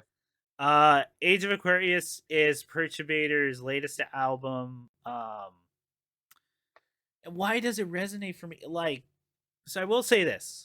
This. I think the war or the flaw, if I had to name one, for Age of Aquarius is I do think the first song is by far the weakest song. But then Yeah. you get into Lunacy, and that album starts.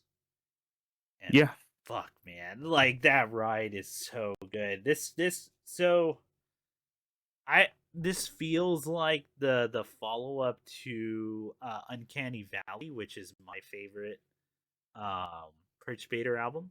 I love Uncanny Valley. I think it's one of my favorite synthwave albums of all time. The only one that I think there's only like two other albums that I think beat it, and I think that's like Automated Reframes and Carpenter Brute's Trilogy. Yeah. Perturbator's Uncanny Valley has Disco Inferno, which is probably one of my favorite songs of all time, just period. Age of Aquarius feels like the evolution of that album, but he did make 3 albums after Uncanny Valley that are all great, and they're all experimental and very different. One's like just pure, just like percussion heavy drums with bass. Like it's not really drum and bass, but like it kind of is. It's like weird metal and like industrial version of it. To one that's very much inspired by like post punk and that whole 80s new wave thing, but just a darker take on it. But and you kind of feel like you get everything he learned from his experimental stuff, and then he applies it to Age of Aquarius, and it's this culmination of sound that kind of harkens back to Uncanny Valley, but it feels like so much more complex, layered, but feeling like I don't know how else to put it. Like every song on there is like a fucking banger, man. Every song goes nuts. Even the atmospheric stuff, like Swimming Pool, or like yeah, this is one of his best versions of his atmospheric stuff. This is one of the best versions of his like fast, more percussion heavy stuff. I think Glass Staircase is like first half is well, I think that whole song's great, but that first half especially is like, oh, that hits me on like this just primal level. Right down to the very last song, Age of Aquarius, featuring the experimental French metal band Alcest. And good God, dude, that song is like 12 out of 10. Dude, all build up, but then that release at the oh my God, the progression is 12 out of 10. It's nuts. It's the name of the album. It's the thesis statement, and like, oh fuck, dude, that song may be my song of the year. Like it probably is. Like fuck, dude, I love that song so much. It's by far the oh, sorry, go yeah. ahead. Yeah. No, I'd say yeah. So like 9 also because like yeah, and you get the features besides Oliver are all great in their own ways. Like anything Perturbator does with Greta Link is just peanut butter and chocolate, like just a perfect combination of their visions and styles. Having Arthur and Punisher for Venus is just, you know what, Ian, you just want industrial. You just want to see what the French want from their industrial music. Yeah. This is your gateway. It's just sick. It's just sick. Like Hangover Square. I wanted to take my shirt off and drown in a pool. Like it's so good. that one's his best. That's the other atmospheric one, right? Like I'm thinking Scanners. I'm thinking like Psychic Police Knots. Like that's probably his best atmospheric song, I think. Yeah. But I'm with you. That last song, one of the best songs he's ever done. It's not even close. Age of Aquarius, wow. Like, genuinely blown away. 100%. It was just the album that I kept listening to over and over again. With Age of Aquarius, I'd be like, all right, I got 10 minutes. And then I would put it on and just kind of sit back and let it wash over me. Fuck. And dude, The Art of War is like, it's one of those experimental electronic songs you just want to go mosh to. Like you want to go mosh in off rhythm and poly Yeah. It's fucking sick. This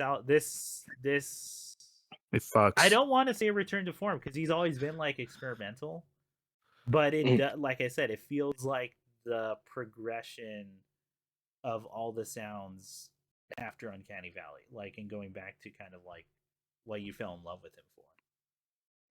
Mm. Absolutely. Yeah. Yeah, my album of the year. Cabin in the Sky. I will say this is more perfect, but yeah, Perturbator's Age of Aquarius just hit me a lot more. That's cool. Yeah.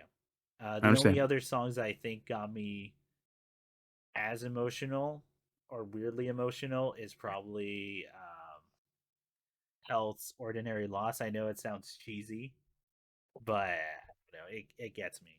So Yeah. like, or lament. What was the Lamenting Malice one from Symphony that really gets me? It's this. It's the one with the really long. I think it's Fearful, Avoidant, Disorganized Attachment. Yeah. Mm. Yeah. The last tracks are just. Yeah. Yeah. Oh yeah, the whole album is building up to those last like 4 tracks, and they're all phenomenal. Mm-hmm. Yeah. My favorite's Disappearing. Yep. Yes. Yep. Sorry. So that was your number 9 as well, Nick. Mhm. So Ian, what was your number 9? My number 9 for this year is Soy Frankelda, the stop motion Mexican animated Oh film. yeah, dude, that's on my list right now. Yeah. Now I don't want to come out and say that this is like a perfect work, but Sure. what I want to say about it is I think that what I like is that it's like nothing else. It really is Okay. authentically original entirely. It has really good references to like actual I guess myths, legends, and urban legends. Like it's an episodic film that also got an expansion. I guess it was like a bunch of shorts that was turned into a film that was released at the 40th Guadalajara Film Festival, and it won. And I don't know. That's how I found out about it. The ones-in-one.org. I had learned that apparently Guillermo del Toro was ferociously promoting this thing. Just like Yeah, it's I so think he good. may be a producer or something, but I'm not sure about that. I know he was promoting it. You're totally right. Produced by Arturo and Rodolfo Aberes. Okay, so But it is distributed by Warner Brothers. Y'all can go see it on HBO right now. It's sick. really Okay, I didn't know. good. It's really good. I recommend listening to it in its original Spanish entirely because the music works so much better. Mhm. I don't know. There's something fantastic about it's been a while since I've seen a stop motion movie. Truthfully, that they're Yeah. not coming around that often anymore. And the dedication folks gave to this project to do like El Cuco or like there's another great scene with the red owl and like the what the owl represents in Yes. like Mexican spirituality. It's phenomenally designed. It's really interesting, and I think it's if you are a person who wants to fight about Guillermo del Toro's Frankenstein, you probably keyed into this project. Like you will relate Wow. to the characters Yeah, probably. presented herein. And I think it's also just really important to promote something that's from a smaller studio that, you know what, they did take a lot of big swings. And for the most part, I think they did a great job. So go watch the story about a ghost author who turned her boring regular name into Frankilda, the monster scribe. It's a fun kids movie, but I think everybody can get something out of it. That's my 9. Yeah. Right on. So 8. yeah, so Nick as again, Age of Aquarius was Nick's number 9. So my number 8. This one came in like right towards the end of the year, and I'm surprised how much I enjoyed it. I watched his shorts on YouTube, and I thought those are pretty funny. And then he got shown. I went, all right, so I'm gonna check this out. This is "Haha You Clowns" by Joe Kaffa. Figure. What is that, Yeah. man? Dude, What is that? this is, except for one other show you might consider a comedy, but I consider it a weird Mhm. dark look at the depths of humanity, especially in American culture. Sure. Haha, You Clowns is probably the best comedy of the year, unless you count, of course, Wow. what I rank higher. Dude, Oh, it's this. Have you seen the show, Ian? I've seen the Beginning. first 3 episodes of Haha, Oh, You they only get Clowns. better. It's crazy. Okay. It's crazy how better the episodes get, and they're still good. Is the You don't have to tell me, but I'm just speaking as an audience member who only knows so much. Is the ghost gonna play a bigger part in this story, or is that just Do you want me to? Do you want me to straight up tell you, or like? I mean, just tell me yes or no. Is the ghost come back, or is that a goof that's just a throwaway goof? Here's what I'll say. Here's how I'll put it. Because you Okay. probably watched the shorts, right? That "Ha You Clowns" comes from. Yeah. Right. Yeah. The ghost is not the same as the ghost from the shorts. Okay. That's what I'll say. I mean, you'll get it Okay. as a literary device as you keep going. Okay. But, Okay. this show fun. It's hilarious. Like, this show is so fucking funny, dude. It's one of those shows that does not work like on paper. Like, you would not be able to sell it. It's just No, like, oh, what? So these are positive male, just some wholesome boys. Just some wholesome. literally the boys, and positive masculinity all throughout. They should, without like hiding emotions, like they're very much showing theirs, but also like how to navigate them and embrace what you're feeling Yeah. into a positive outcome. Yeah. All in like some of the funniest deadpan lines. It's very much like the same praise I give like Brendan Small for sure, which is the dumbest lines you've ever read on paper, and it's all in delivery. Mm-hmm. It's all in delivery when it actually happens. It's one of the funniest things you've ever read, like listened or Yeah. listened to. Yeah. To some Yeah. stuff that's like, especially in the later episode when they try to do like a little bit of horror, like, fuck, dude, it hits. Especially Okay. what like that horror is digging at. Okay. It's a hilarious, beautiful show. With like, I know it's art style like people find grating and like purpose, like it's so purposeful and gets to the like, weirdly enough, the humanity of these characters. I love this show, dude. I think this show is Okay. like fantastic. Like, Okay.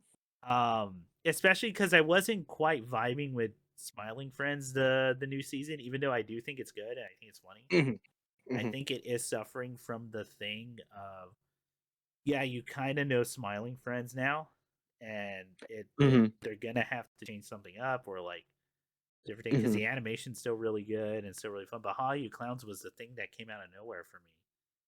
And I went, oh man, I look forward to every single episode, every single line. Okay. Um, Okay. yeah. Anyway, Nick, do you have anything to say about "Ha You Clowns"? Because I know you watched it as well. We watched it together. I am completely with you. It is. It's taken up a space for me for Smiley Friends in the sense like having such a heartfelt like show where So much heart. How You Clowns kind of shows and proves kind of like what you mentioned of like it all being in delivery, not in the most well structured episode or like the most like budget. It really just comes down to like the heart of the jokes and like the intentions and everything. This How You Clowns, I mean I love it too because like I think it's one of the funniest things I've seen in a while. It's one of the most like genuine, cool perspectives on a family dynamic.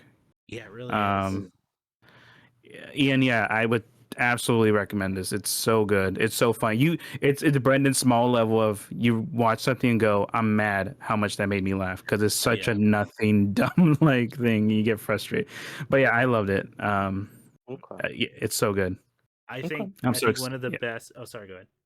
I was like, yeah, I'm excited for new season.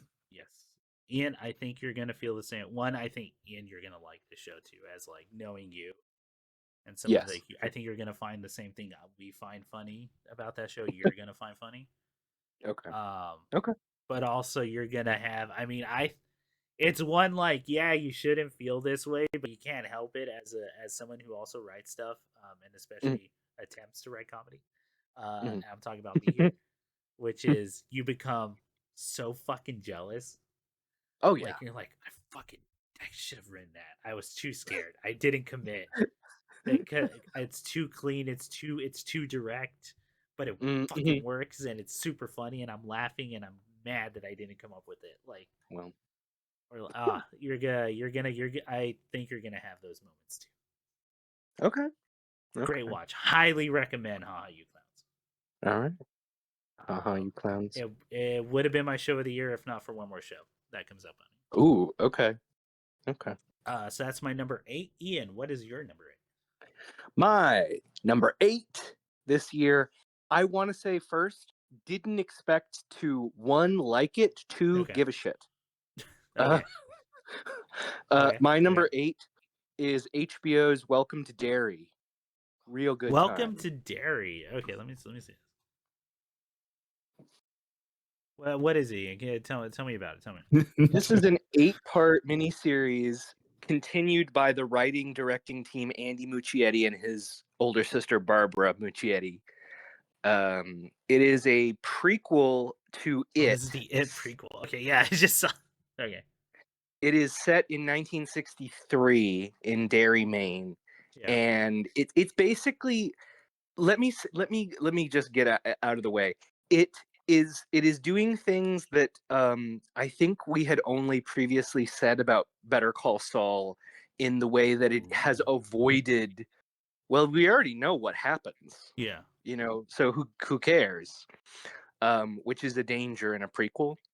Yes. And I will say, the Rogue One problem, the Andor problem, right? Like exactly, but that they accomplish and tackle, right?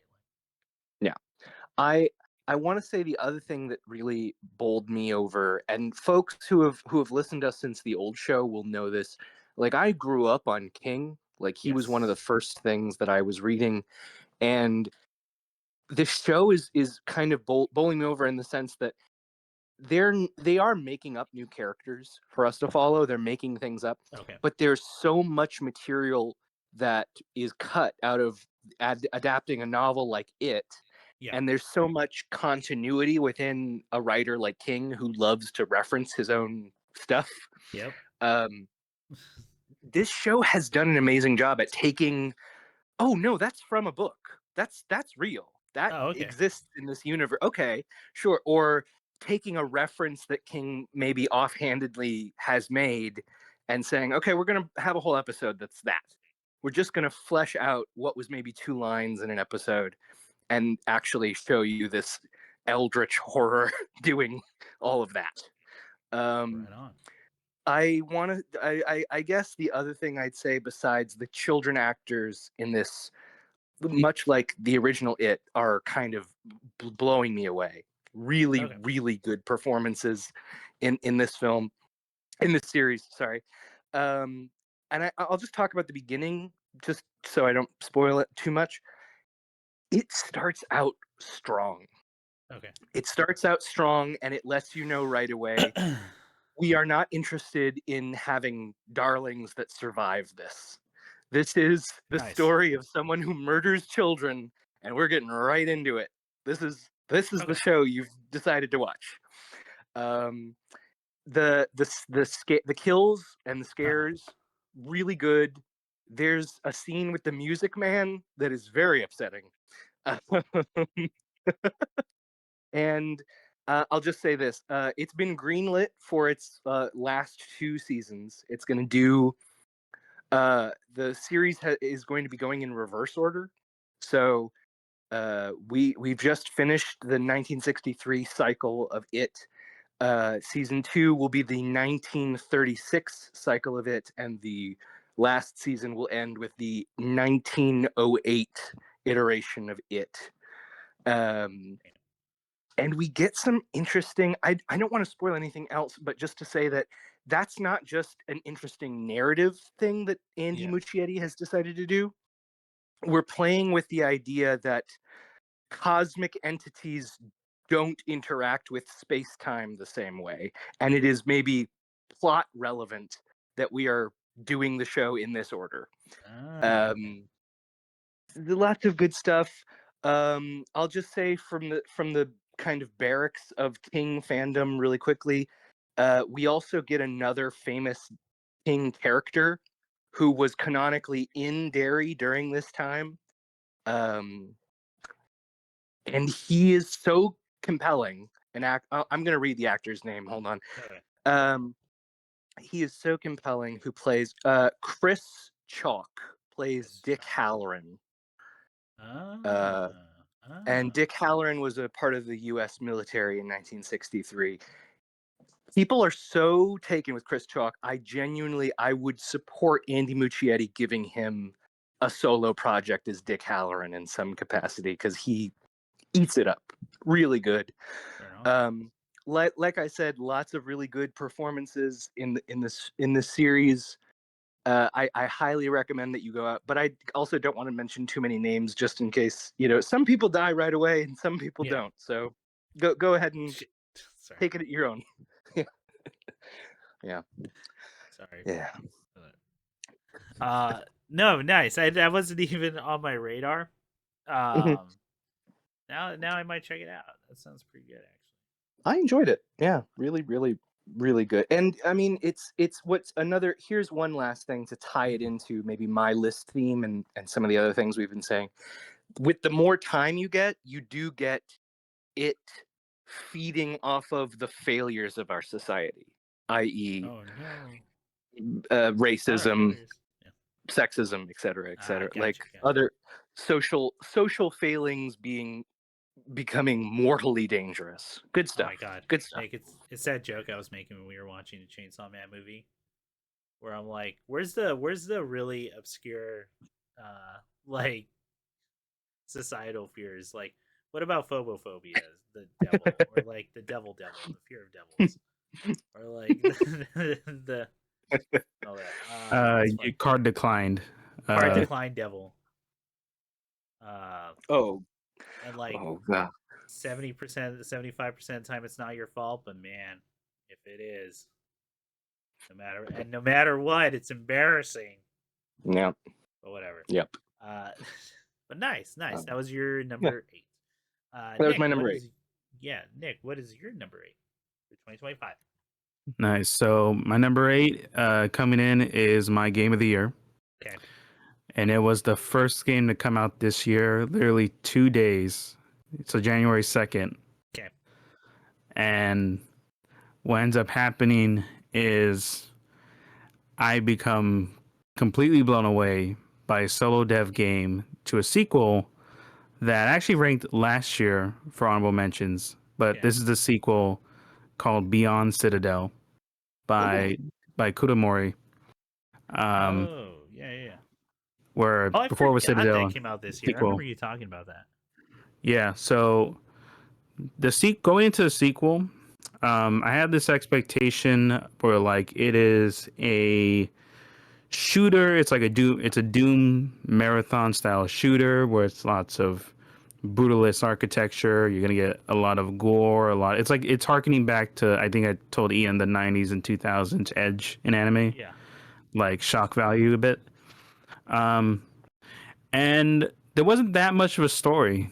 I think that was the only flaw with it, was like the game's cool and like there's a lot of fun ideas with reload tech and stuff. Like you have to keep in mind certain guns jamming and things like that. And going to the sequel, I'm like, I was gonna, and I had like a thought with this game, 2 thoughts, and I know they're big things to say, but to save time, all I'll say is that I think Beyond Citadel might be the most impressed I've ever been with a solo dev game. Like genuinely, I am completely blown away, beginning to end. Okay. This is big. Okay. Let me. This is okay. And then the second crazy thing to say is, I think out of all the Doom shooter style games, I like this game more than Ultra Kill, because I think the reason you're coming out with this. All right. I knew it because I knew. I'm in. Let's do it. I 100%ed Ultra Kill. I got the fishing. I got everything. And I'm coming here where it's like Beyond Citadel is some hot fucking not only everything I love aesthetically of a style. the story and the payoff you get with these bosses are fucking crazy.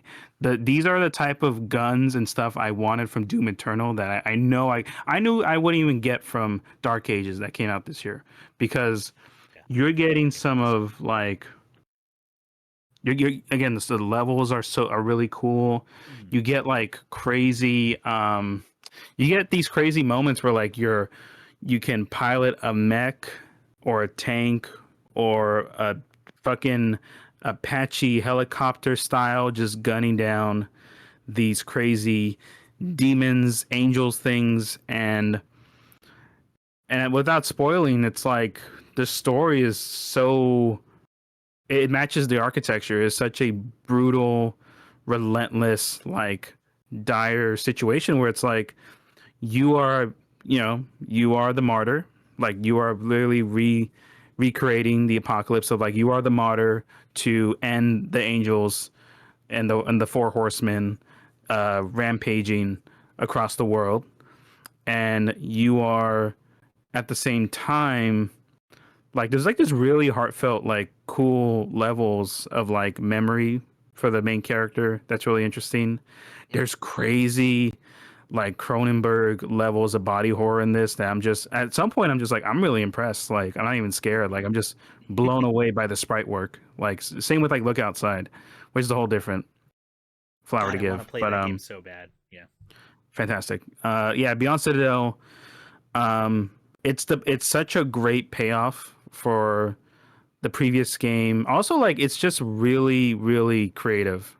That's the only way I can describe it. It's like you have a cool like gore mechanic where it's like you can shoot off when you shoot off limbs. It depends like how you kill people in the game. Like if you shoot the legs off, they'll pull out a gun and still shoot you, or if you shoot them in the head, like they would like RE style, they would like have these things come out of them.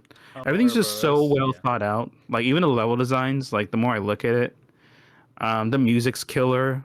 All the boss designs are fantastic. Like there's some crazy stuff where it's like you have a game about people trying to create machines to kill the four horsemen, but the machines that kill the four horsemen turn their back to the humans that made them. But now they essentially create a citadel, like this place to lock up all humans, like iRobot style. And you, the martyr, are like destroying the machines that are false angels, that are false saviors. And it's like it's such a wild thing, and it's like and all the art's beautiful. It's like Divinity trailer, like Game Award style of like it's crazy gore, crazy sex, but it's like it's done in such an elegant way that I'm just at awe that one person did all this. Like it's just it's just so good. Like this is my favorite like Doom style game ever. It's not even close anymore. And the fact that it was the first game I played this year, and like and even going through Cyberpunk, I'm like, yeah, I don't think Cyberpunk would take the risk that this game did, mechanically or thematically. That a single person would take, right? Like, yeah, no one's to stop him. Yeah, Doekuramori, I think he's just gonna be one of those solo dev goats you hear about, like Toby Fox and all that. Like he's up there for me, man. Like I'm just blown away. That's why it's my game of the year. So that's the big thing. I was like, I would have to fight you over just to be like, well, I'm gonna have to play it, right, to see for solo dev, because Undertale exists. No, that's not solo. It's not a solo dev. He's hyped up. No, Undertale, dude. He had like 5 people. He had like 6, 7 people doing the art, doing like the programming. Like he's not. I didn't know about the programming. I knew Temmie helped out with some of the art design. Oh yeah, well that's true. Some of the enemy designs are guests that come on. But but this is everything you're talking. Everything's one guy. Okay, so that's closer to Owlboy, I think. Owlboy, yeah. In terms of like scale, then, because Owlboy's like crazy ambitious. I'm not even the biggest fan of that game, but like deep respect for the Owlboy developer for that. Okay, no, I'm interested. The Ultra Kill thing is also nuts. Although I would not argue Ultra Kill is a Doom like. It is much No. close. It is Unreal Tournament, like closer to that. Yeah, but I said I like it more than Ultra Kill. Yeah, gameplay and wise. that was the thing. So I'm like, all right, I'm And gonna have to play it. I have to play it. they're You've said polar some big opposites. words. You've said Yeah. some big words. Yeah, They're polar opposites. absolutely. And like, yeah. But yeah, number 8 game of the year, Beyond Citadel. All right, that you sold me, dude. I'm gonna check that out. That's like I gotta see. Them's big words. Them's big words. I mean, it's just it sounds cool though. It looks cool. I remember you talking about this game. It is on my list, so I do want to check it out. It's hard. It's like really fucking hard. Okay. I mean, that's good. I don't want it to be too easy. That was actually kind of one of my problems with Bolt Gun when I was playing. Yeah, normal is hard, expert is fuck you, and then nightmare is just you hate yourself. Like, I don't know why. I need Alien Soldier either super easy or super hard. Super hard, Yeah, the two difficulties in man. All right, then let's go on to our number 7, which is for me a more life event.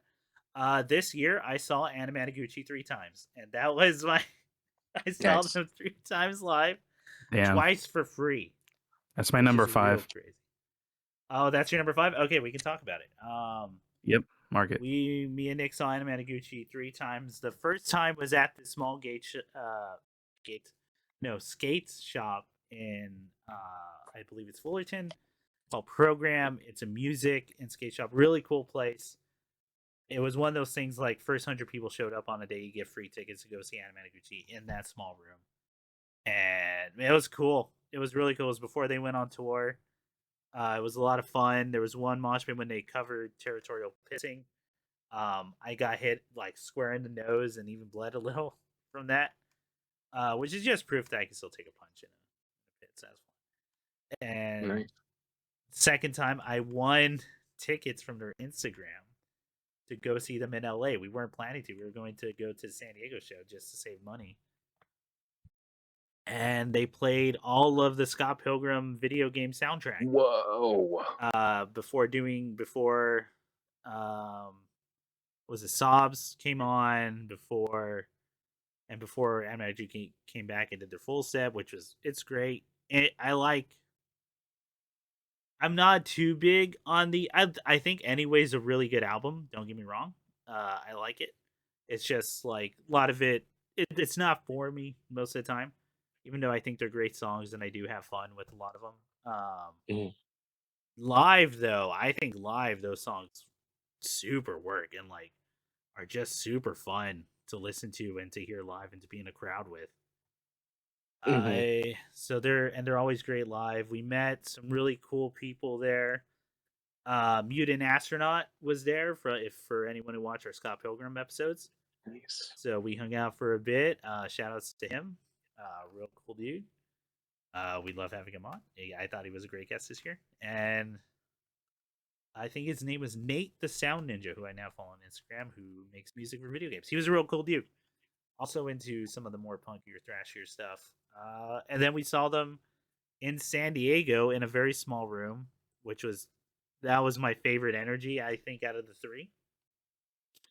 The crowd was killer. There were some people who drove up from Mexico just to see it, and Mexico punk crowds are awesome. They're killer. They're high energy. Those guys, it's really a lot of fun. So, they're still one of my favorite live acts. Like, if you ever get a chance to go see Anamanaguchi, please do. Their shows are fucking killer. Nick, anything you have to say about seeing Anamanaguchi 3 times?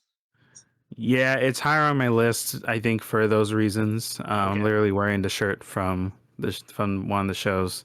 Nice. Not only that, but I think in general, it's just like maybe it's just the nature of the year. But I think despite everything this year, seeing them 3 times was definitely a relief. Where it's like, yeah, it's a crazy privilege too. Crazy privilege. Just thinking about it's insane, and it was such a blast, and they just cemented they're one of my favorite acts ever live, and one of my favorite live acts. Yeah, it's just every time with them, also every time you see him, it's all the memories of seeing them live over the decade, and the decades, and like, because every time I see them live, I still think about like how I saw the first time I ever saw them was like the week after I graduated high school, Mm-hmm. and It's a good and yeah, it was like, yeah, it's crazy, and seeing them 3 times in like different contexts. Yeah, 3 very different rooms. And if I were to pick one over the other, I'm with Chris. I think it's just a progression. Each one got better, and the last one in that room was it's everything you'd want from that band and that energy. 100%. That San Diego room was killer. That Just crowd was on fire. Like magical. I would say, yeah. Beyond words. I'm with you. That's why it was 5 for me. It was such a relief of everything up to that. So I really appreciate it. Hell yeah. So that was my number 7, and that was Nick. That was your number 5. Yeah. That's all right. Ian, what is your number 7? Okay, my number 7 comes with a little bit of a personal story, but Okay. my entry is number 7 is a novel by Luis Sepúlvida called "The Old Man Who Read Love Stories." This is an Ecuadorian novel from Kali a few years back. I'm making 1989 is when it was published. It's I actually picked up this copy of the novel while I was in Puerto Rico for a very brief period. Mm-hmm. I had gone to meet up with some friends of mine that I had met through a university project, and they took me to a small town on the south side of the island. We went to and it was crazy. We went to like this little bookstore that had like a cafe about the book, and then I went back to see my friend's place, which was like on a coffee farm. So it was just like this little room outlooking endless green hills while I was reading a book about an old man hunting a jungle cat down. It was pretty good. Oh, yeah. Pretty good. That sounds awesome. It was dope. It was dope. The book is alright, and like it was like no, the book was like, I think the place that I received the book was a big part of it as well. But the book is great. I get that. It's we follow an old man in the jungles of Ecuador named Antonio Praño, and he gets basically paid by this government official to go hunt down a jaguar that has been killing American and European tourists in the area. Mm-hmm. And the community may die if they don't have, like, they both hate the tourists, but also they need the money. So this guy gets sent out to hunt a jungle cat, and it's a great book about like human nature, love. It's got everything. It's a good time, and it's like maybe 120 pages. It's a pretty short read. Right on. That sounds like the perfect read though for the setting. Oh my god, you guys! It was so, it was dope. If you had like a downpour that sometimes when you're in the inland it'll rain really hard, you just wait like 15 minutes or so, it'll go away. So yeah, it was like an ideal time to pick up that spot. And it was also very trippy to be basically in the tropics reading about this person who's a book nerd in the rural tropics. I was incredibly immersed. So if you can read it while you're alone in the jungle, I recommend doing it that way. If you can. Yeah, just go do that, folks. That's yeah. Or just go in the jungle. Think about it. Well, if you really want to appreciate the arts, that's all I'm saying. Like, you want to be cultured, right? Yeah. That sounds awesome. That's crazy to think about what the rest of your list is. Yeah, what beats that? I know. Can you believe getting out of the jungle? Well, that's always the funny part of us including life events in these things, which we agree to, is that, well, we see where our priorities are, don't we? Oh yeah. Oh fuck. There's so many movies above this. You wouldn't. Oh, dude, yeah, I know. There's gonna be some shit. in my. uh, That's my but 7, guys. that's your 7. Uh, All right, Nick, what is your number 7? My number 7 is my second favorite show this year. okay. And I had to think really hard about this because it was such a tight race between the number 1 show this year for me. Mm. But, and Chris and I were just praising it the entire time. We've seen it this year where we're like, we don't know if there's a better animated show structured the way Common Side Effects is. Oh God. So Common Nick, Side this is my Effects number season 4. 1. Okay. My All number right. 4. Yeah, And we this talked is my about show yeah. of the year. Yeah. Ooh, yeah. It's I my know. show of the year. Yeah. I was fighting. I was thinking about it's just phenomenal. Yes. I'm just blown away. Yeah. Like, it's just so good. Like, for my piece on it, I was only familiar of like some of the names going into it, because I knew a lot of the producers and people and the writers like from Scavenger's Reign, and this was just one of the IPs amongst those that Titmouse was kind of throwing around. And Common Side Effects, I knew like just that Mike Judge's name, just 1 or 2 clips that were shown, and the show itself is just like it's crazy how you can feel when something's so well paced, like it just flies by. Mm-mm. And it's just like, yeah, Oh, sorry, it's just where I didn't like really take a time or moment to kind of like digest. Like we just kind of went through the episodes like that because it's such a like nearly trance watching it of like yeah. you're like in this weird flow state watching it of like. That's a good way to put that. That's a very good way to put that, I think. Like especially for what the show's tackling. I'm sorry. Keep going. No, totally. And yeah, I think Joseph Burnett, Steve Haley, Mike Judge, I think they just killed it with writing. I think Greg Daniels too, as well. Greg Daniels, my bad. Yeah, and my favorite episode being the last one. The raid. The payoff for the raid is fucking sick. Like all the plot lines coming together is just it's so much, but it's just so just sick. Like it's just so good. Yeah.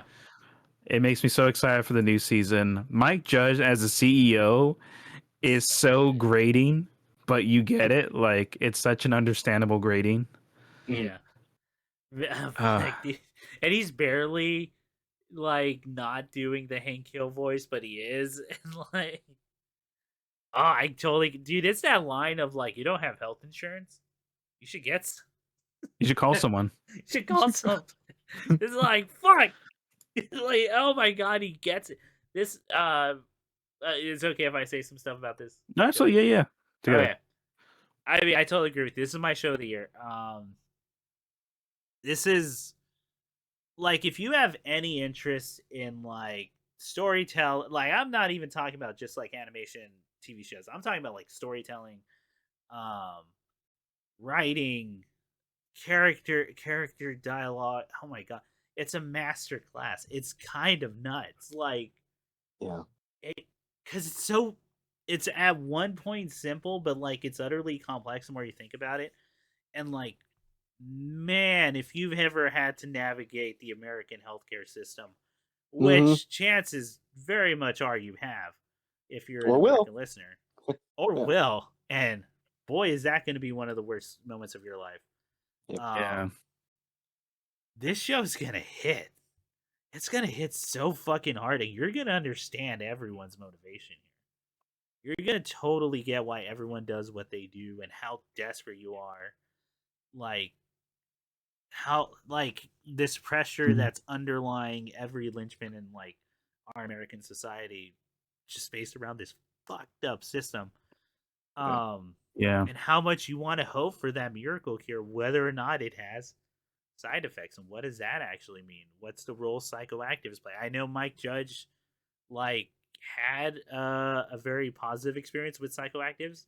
I think he took mushrooms or something, and like I forgot where I read that interview, but I know that helped lead to the show, and also his frustrations with the American healthcare system, and Yeah. like other stuff you see here, and just it's so thoughtful writing with flawed characters, but like God, as you said, Nick, everything is so like intertwined and like it all pays off, but it also leads into like, man, I can't wait for the next season what they tackle Yeah. there. It truly is a masterclass in writing, like in TV.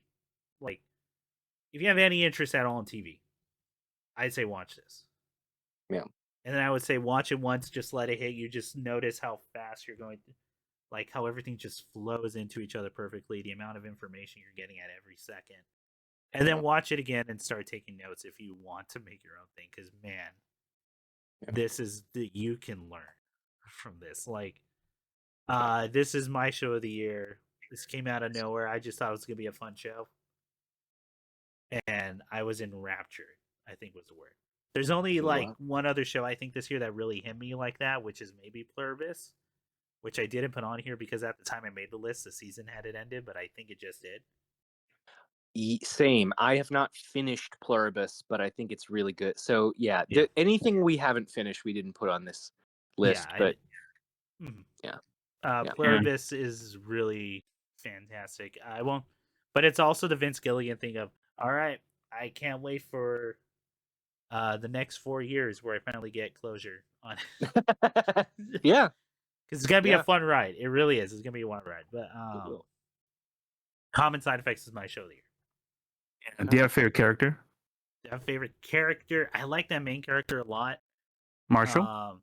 Yeah, because man, I relate to that thing of like you sound nuts and paranoid, but like you know what you're saying, like you have all these facts, these things you've learned from like your just journey in higher education and like education in general, and just talking to people and like learning their struggles within the system.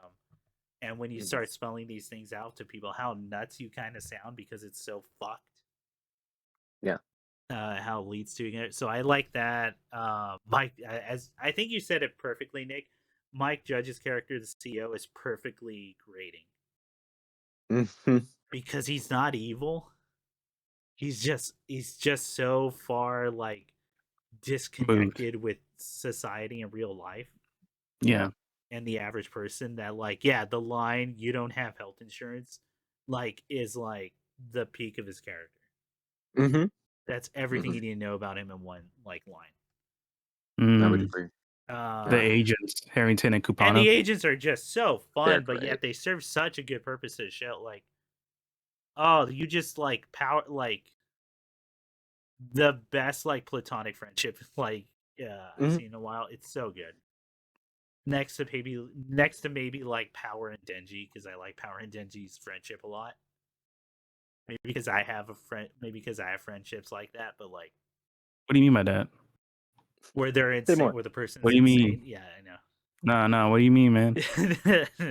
Hold on. Yeah. And no, who's clogging toilets? Who's clogging toilets on purpose? Just no, dude. Common Side Effects fucking rules. Like it's my show of the year. Straight up. Just blown away. That is my number 7, and that was your number 4. Common Side Effects is my number 4. Yeah, that's correct. Yeah. Nice. All right, so that was your number 7. So we go to my number 6. Yeah. Was my second movie of the year, the runner-up. Bring Her Back. Yeah. Oh. Yeah. I love this movie. I love this movie. I like. I won't go into too much because I'm looking at the time here, and we have a whole episode about it. But this movie hit me. This movie hits me hard. Me and Ian have the shared history. Well, not shared, but we have like experiences that are very similar in working with children. Specifically, I used to mentor like kids in after school programs, and you meet all walks of life in that. Yeah. And just dude, the horror of like it's so easy. Like the way the systems are built, like this is all possible. But then, like from a writing perspective, I also love how late into the quote unquote villain's journey, even though like it's straight up follows the rules of the best villains are the protagonists of their own story. Yeah. where you're at the end of her story and everything's set up. She's committed all the sins, all the steps for it. Yeah. And the horror is so good. Like It it's is. not afraid to go to places. Mm-hmm. It's not afraid to be brutal, to show impact, but it also gives you like that catharsis of the character, like because there's a lot of that happening in horror where the a character does survive, and it's kind of hopeful. But this Mm-hmm. is able to do both, where it's despairing yet like, oh, Yeah. thank God, the relief. Yeah. Yeah. It's an accomplishment. I think this movie, it's one of these two directors, are like right next to Boots Riley for me. Where like, I just got to see one more thing, and if it's also a 10 out of 10, then they're up there for some of my favorite directors of all time. Mm-hmm. Because I've loved both of their movies now. Okay. Okay. Bring Her Back's my number 6. So, Ian, what is your number 6? My number 6. I say I was a little surprised by it, but I kept coming back. I loved my number 6, Mickey 17 by Bong Joon-ho. Oh yeah, that was a tough cut for my honorable mention. Yeah. I think for me, the reason I've put it feels good to have it mid list. I think it's very good, and I think it's a movie I'll probably come back to. Yeah, I do want to rewatch it. We've already done an episode, so again, like he said, I won't go too deep, but just to say the kind of the highlights that I keep coming back to is Bong Joon-ho is so good about talking about class and how it affects us, and how it dehumanizes us in many ways. The expendable program that sees people literally become, well, we expect some of you to die. That's the whole point. That's the only way it works. It's an amazing movie. It's really well thought out. It hits on so many great notes about faith and sex and society and drugs and power. Lots of great stuff in that movie. Really strong performances from Mark Ruffalo, Toni Collette, Robert Pattinson, Naomi Aki, and Stephen Yuen, just to name some of them. And I also like Bong Joon-ho knows how to have fun too. Yeah, he's giving you a lot there, but it is playful, it is fun, he wants to explore this. He's not half-assed in a sci-fi story. No. We go all in. We're doing planets, we're doing aliens, we're doing cloning, we're doing it all. We're doing all of it, and he's still giving us something to really think about. And I guess the one other thing I'll say is he doesn't make anything so of the moment that it becomes stuck in time. Which I think I had said earlier. Like, Mark Ruffalo is not necessarily doing an impression of anybody. Mark Ruffalo is a generic egomaniacal failed politician, or creepy rich guy. Yeah, it's not full Trump, but it is enough there that you're like, yeah, I know he's pulling stuff from there. But he is trying to hit a wider palette. Yeah, exactly. It's Trump, but it's a lot of other guys. Yes, it's a lot. Yeah, it really is. Yeah. So that's my number 6 for this go round. Please check out Mickey 17. It's a good time. It's a good time. Yes. All right. So Nick, what is your number 6? My number 6 is my show of the year. This again, so close to Side Effects. And it was something you mentioned, Chris, as an honorable mention. Oh, okay. It's City, the animation. Okay. Not what I thought your show of the year was going to be. Okay, never mind. Oh, what do you think? We'll get to it. Okay. I have a feeling. Okay. So it's just more to the point, Ian, of like, I think just what it is, and like visually, it just stuck to me in a way like I'm just blown away by, where it's like, this is an anime where it's like, top to bottom, you're gonna get some of the most charming like characters possible. Like, it's just crazy how it juggles so many different characters with their own gimmicks and quirks, and like, and it's like, it really does feel like it's probably like one of the most lived in like Yes. worlds I've seen in anime. Like 100%. everything is popping. Like you can just close your eyes and think of a scenario and it just happen because like it's so thought out. The staging and like the layout of everything is just incredible. Each episode, Ian, it's just relentless. This is a relentless show of jokes, visuals.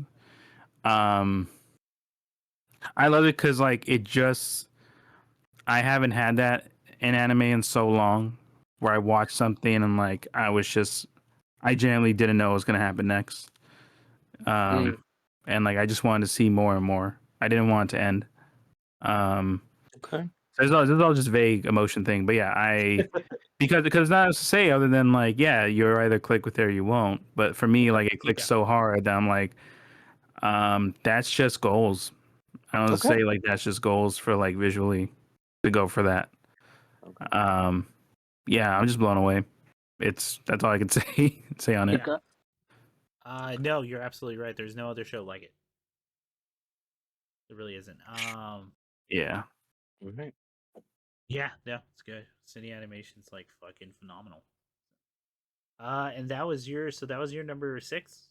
Yeah. Right? Yes. So it's your 5? My number 5, I thought it was gonna be Nick's number 1 Nick's number 1 show because he told me at some point it was. Maybe I misheard. The Rehearsal season 2 happened this year, and once again, it makes me question. What is television and why? Sure. Why do we make it? What is reality? Fucked me up. It fucked me up. Like really, you up. Yeah. I didn't want to like put it on to even encourage. Oh yeah, to encourage what's happening. That like fucking in scene this where show. he plays the baby. Oh, Man, God. it's so funny. The fucking dad walking in and it's just it's a regular sized human head. This show. Yeah, go ahead. It's an accomplishment. I don't know what else to say. It feels like you never know what's to work with Nathan Fielder. And it feels, and to me, it's like, I know he's pulling how much of it is like truth and him just fucking with HBO to pull as much money as possible from them to rent out planes to go fly and like I don't know, man. I think Nathan Fielder truly is a genius of our time. God, I know that's how crazy that sounds, but like it's both funny, it's both hilarious, and like some of the most jaw-dropping television in like the smallest ways. The whole there's a thesis statement in the show that says what led Sullivan, this old man, to land a plane in the Hudson was the Evanescence. Specifically the lead up to the drop of "Wake Me Up Inside" by Evanescence. It's 22 seconds. Yeah, 22 seconds of a song.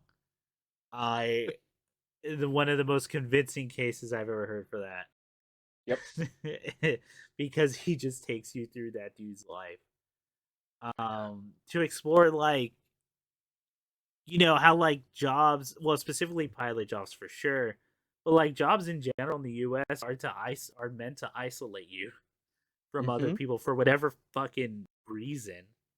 We don't quite understand, because we think it increases productivity, which it leads to more fucked up shit. But like there's so many things explored in the show, and it's so wild, and it's all these things you think about, and the more and more you think about it, you go like, why does this even exist? Why are we even doing this? Why are we doing anything? It's a phenomenal show. I don't know what else to say. There's nothing else that has ever aired on television like it, I think. No. It's utterly unique. It's utterly transcendent of its own medium. And it's funny. And it's greatly written. It takes you on journeys. He knows how to tell stories, like, and he's it's to the point where like if I never want to meet Nathan Fielder in real life, no, even though I admire his work so goddamn much. I even wrote little peek behind. I wrote an application once to his studio, and they asked me to write on a recently watched thing, and I wrote it on the curse. So I wrote like a small short essay on it, and my thesis statement was maybe we shouldn't make television, and that was. And that's where I ended up in that very short piece. Or like Okay. maybe the sin committed here is us not asking ourselves why do we watch TV? Why do we watch these kinds of shows? We did it, but should we be doing it? But are we even taking the time to self-reflect here? Are we just consuming, right? Like there's so much to write, and that's not even what I think the ultimate statement of that show should be. But like it was something I concluded on there. That I don't know what else to say. Go experience it. Go experience. I don't think it's quite on a scale. It's crazier than the first season rehearsal, but I think the first season rehearsal messed me up way more. I know this really got Nick, and it did get me. Don't get me wrong, but I think rehearsal the very first season just fucked me up a little bit more. Sure. The child part is rough. Yeah, I'm now on the side that I don't think we should have child actors. Yeah. Like at all. That's where I'm at, folks. It's harder to justify the longer you talk and think about it. Tell me a good reason other than like you can't write around it. Yeah. Yeah. Like I don't know what to say. Like because at any other point it's just like it's no, I'm not doing this. I'm not doing this right now. Yeah. Rehearsal season 2 is my number 5 of 2025. Ian, what is your number 5 of 2025? So I'm gonna keep it brief because we already touched on it in your honorable mentions, but I guess I'll just mention 2 things about why I put it so high. My number 5 is James Gunn's Superman. Yeah, it's good. I put it pretty high up. I put it pretty high up. You know, the more I think about that movie, I think I got to rewatch it. I'm sorry. No, I think that like on reflection, I was kind of skeptical at putting it so high. Candidly, okay. Did I really like it that much? Yeah. I did. I went back to it, and it works. The emotional core of this works. I agree with your comment on Breathing Room. Like, sure, it's edited like an action film, so it's. Yes. You know, and that's not unique to Superman. That's kind of just James Gunn's. Like, yes. Yeah. But I just want to say, like, the idea, and this will tie into my top 3 when we get there. But what I liked about the movie was that it was, like you said, it's positive masculinity. It's something boldly saying you can be strong and kind. Yeah. You can be, powerful and merciful and thoughtful. And I think that's even just beyond. I get what you're saying with the masculinity thing, but I think that's even more beyond just like a human thing we're at now, because that's how fucked everything kind of is at this point. I mean, dog. My literal next comment was, I think that the number of times, and Chris, you have a little bit more insight into this, but for the audience's sake, I'll say, I've been exposed to folks who are in a position to share these thoughts with me. Yeah. And I'm troubled by, not being facetious when I say this, everyone. I mean this 100% authentically. I'm troubled by how many men in the last year felt comfortable shit-talking this movie to me. And the troubling values they found it. Like, the number of men who thought, like, I was going to yes and their I mean, I don't know how else you defend it other than why is Superman so up about being nice to everybody? Yeah. So I think that the idea of a movie that's espousing these values, we fucking need it clearly right now. So I'm glad that this movie exists. I'm incredibly happy that Superman is a guy who the meme of David Cornsweet, kind of not out and out fighting, but grappling with James Gunn in his big showdown with Lex Luthor, And the point being, real strength is that you can say you've hurt me. You're being real about how you're feeling. That's what your vulnerability is. That power. Love that. And then just one also quick comment. Again, in the pool of like DC nerddom, I've done a fact checking earlier because there is a memeticized comment that it has been 1001 days since DC has published any black lead characters, which is technically not true. But it doesn't look great. I looked it up, and there really aren't. And let me just say, I'm surprised they aren't publishing Mr. Terrific leads. He was such a fan favorite too in that. He was. Movie. He was such a fan. Like, I saw it with an audience, and people fucked with Mr. Terrific. They loved the scene where he beats up everyone in Hawaiian shirts. So it's a really good fight scene. Yeah, it's a really good fight scene. So, I mean, just as a last comment, besides go see Superman, it was really good. DC, go give Mr. Terrific a comic. The people are ready to read it. Nobody gave a shit about Iron Man when it came out, and people bought that in 2009. So that's very true. Yeah, do it. Yeah. I will also say this. I know I have no official or written thing other than the one video game. But hey, if anyone wants to pick up a writer for a JLA or a Hot Girl thing, I have ideas. Ooh. So all right. Very I nice. love Hot Girl. Anyway. So that was your number 5. That was my 5. We're not even touching upon Nicholas Holt's probably the best Lex Luthor put to screen. But he's so talented, and I'm very excited for him to come back in that role. It looks like he jizzed his pants when Superman gets beaten, and I love that look so fucking much. Anyway, Nick, what was your number 5? Well, it was the Anamanaguchi live. Got it. Okay. So so my number 4 would have been Common Side Effects, as we talked about before. Ian, it goes back to you. What's your number 4? My number 4 for this year is Friendship. Oh, yeah, dude, that barely did it. Oh God, I really like Friendship too. It's cool. It's good. It's good. If you didn't watch that episode, everybody go listen to that episode. We talked about Friendship, and damn it, talked about a lot. Is it my favorite comedy this year?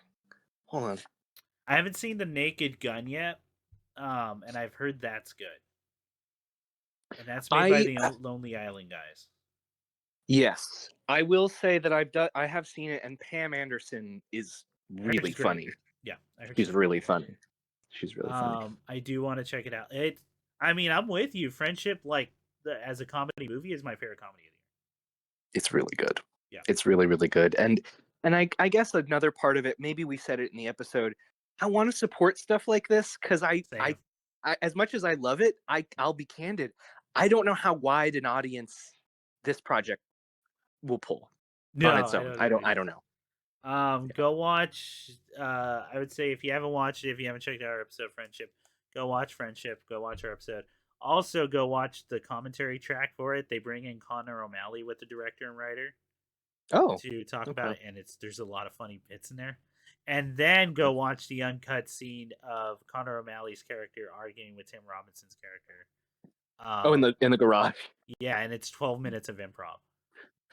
That they had distilled for that. Die. Yeah, so dude, it's by and large the funniest scene in the fucking movie.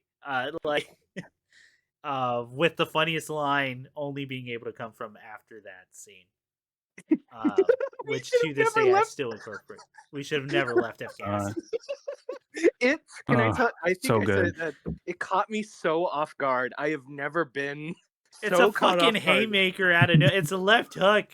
It's just that you didn't see coming, and it hits you so fucking hard. It's so fucking it's the best comedy I've seen movie wise this year. Yep.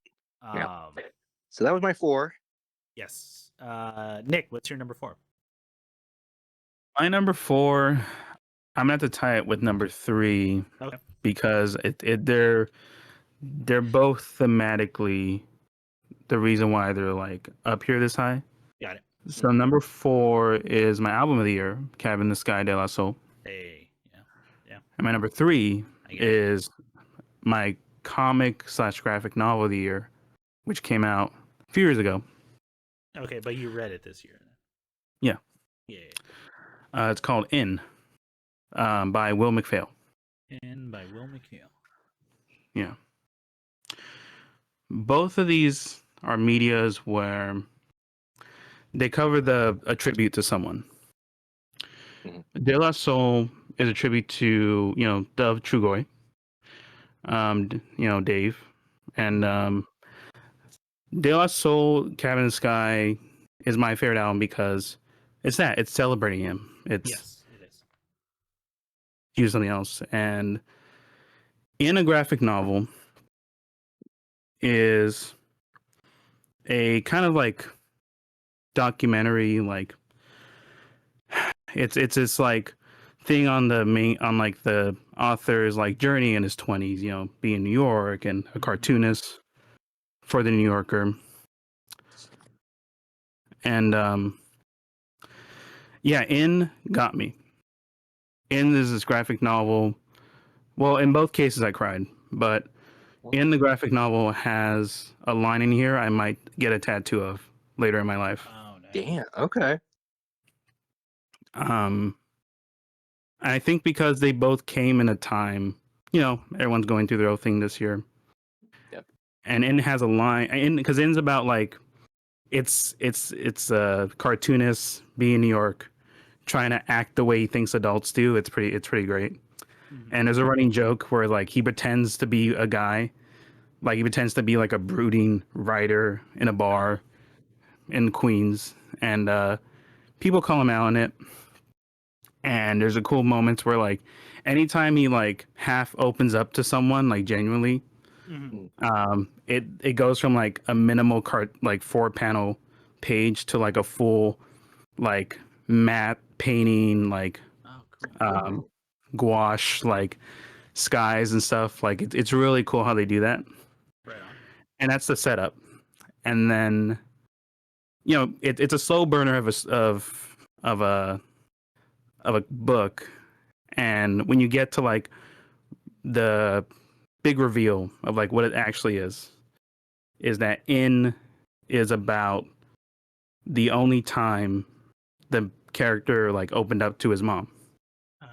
And it was because his mom died from leukemia. It was lung cancer when he was 21. And it's like, there's also a mother tribute in De La Soul, because there's like 16 for Mama. Yeah, it's one of the best songs on that album. Yeah, Killer. Yeah, man, Killer Mike's great. Yeah, everyone's so good in it. And there's a line in the graphic novel where the main character does a funeral, and and a girl he's seen, who the whole time is like calling him out and like saying he's not opening up. He's sitting in his mom's old house as like movers move everything out to sell it. She says, "I'm sorry, this sad thing happened with your mom." And he says, "I'm not hurt that the sad thing happened. I'm hurt because good times can never happen again. I'm sad because I felt like I was getting to know her, and she was just getting to know me, and I can't have any more." And like there's like this, and the rest of the book is like in this giant painting now. Like it's this giant colored painting. Everything is just gouache, and like you see the girlfriend like traversing through like his inner like emotions and stuff through it. And same with Cabin in the Sky, like you get this theme where it's like you finally see the band like express and open up to like how much they love Dove, and where their ideal place for Dove would be is him at his best, making art and goofing around. goofing around. Yeah. So In is like his is a tribute to his mom, where he says like his biggest tribute, the biggest respect he can give to his mom is being open the way she always wanted me to be. So in is like, Wow. and it's just so like when dude that fucking dude, I think like the way he does expressions too is so subtle and minimal. But yeah, I totally recommend it. I think Will McPhail absolutely pulled it off with this, even though it's a it's a graphic novel that came out like years ago. I think it just happened to read it at a perfect time. Yeah. And same with Cabin Sky. Yeah. That's why I grouped those together, because like these are my number one medias, because the last two on the list are going to be life events. They're going to be the like positive, like you said, like the positive outlook from these these media. So yeah, Cabin Sky, favorite album, graphic novel. I recommend it to you guys. Will McPhail, I think he's a genius. Yeah, it's that thing. I mean, like, obviously the way he's expressing it, right, is utterly unique, but he is just talking about the universal truth of, like, death hurts so much because it's potential gone, right? It's why it hurts a lot more if they're younger, or if you just got to know the person, or if you got that. Not to say, like, it doesn't suck when, like, someone who's maybe reached the end of their life or the end of their journey has lived a full, fulfilling life. It still sucks, but those deaths where potential is just gone, hits a lot more harder, because it's the weight of that. It's the weight of the unknown, right? Like, it's part of that big, like, fear of unknown that comes from death. Yeah. Nice, man. No, that's gonna be on my list now. I love that stuff, so I can't wait to check it out. All right, so that was your number 4. Yep. And number 3, right? That was your number 3. Yeah, and number 3. Yeah. Okay.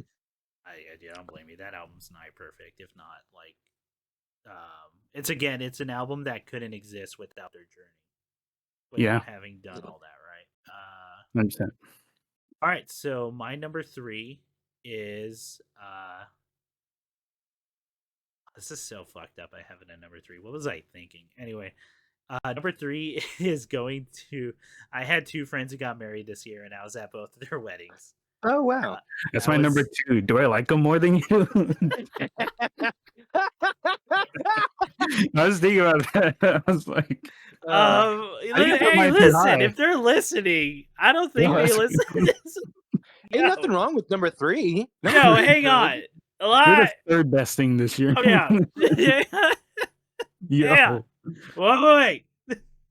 I should put them lower. They just weren't that good. No. If anything, I should put them lower. My first friend's wedding was fantastic. It was It was.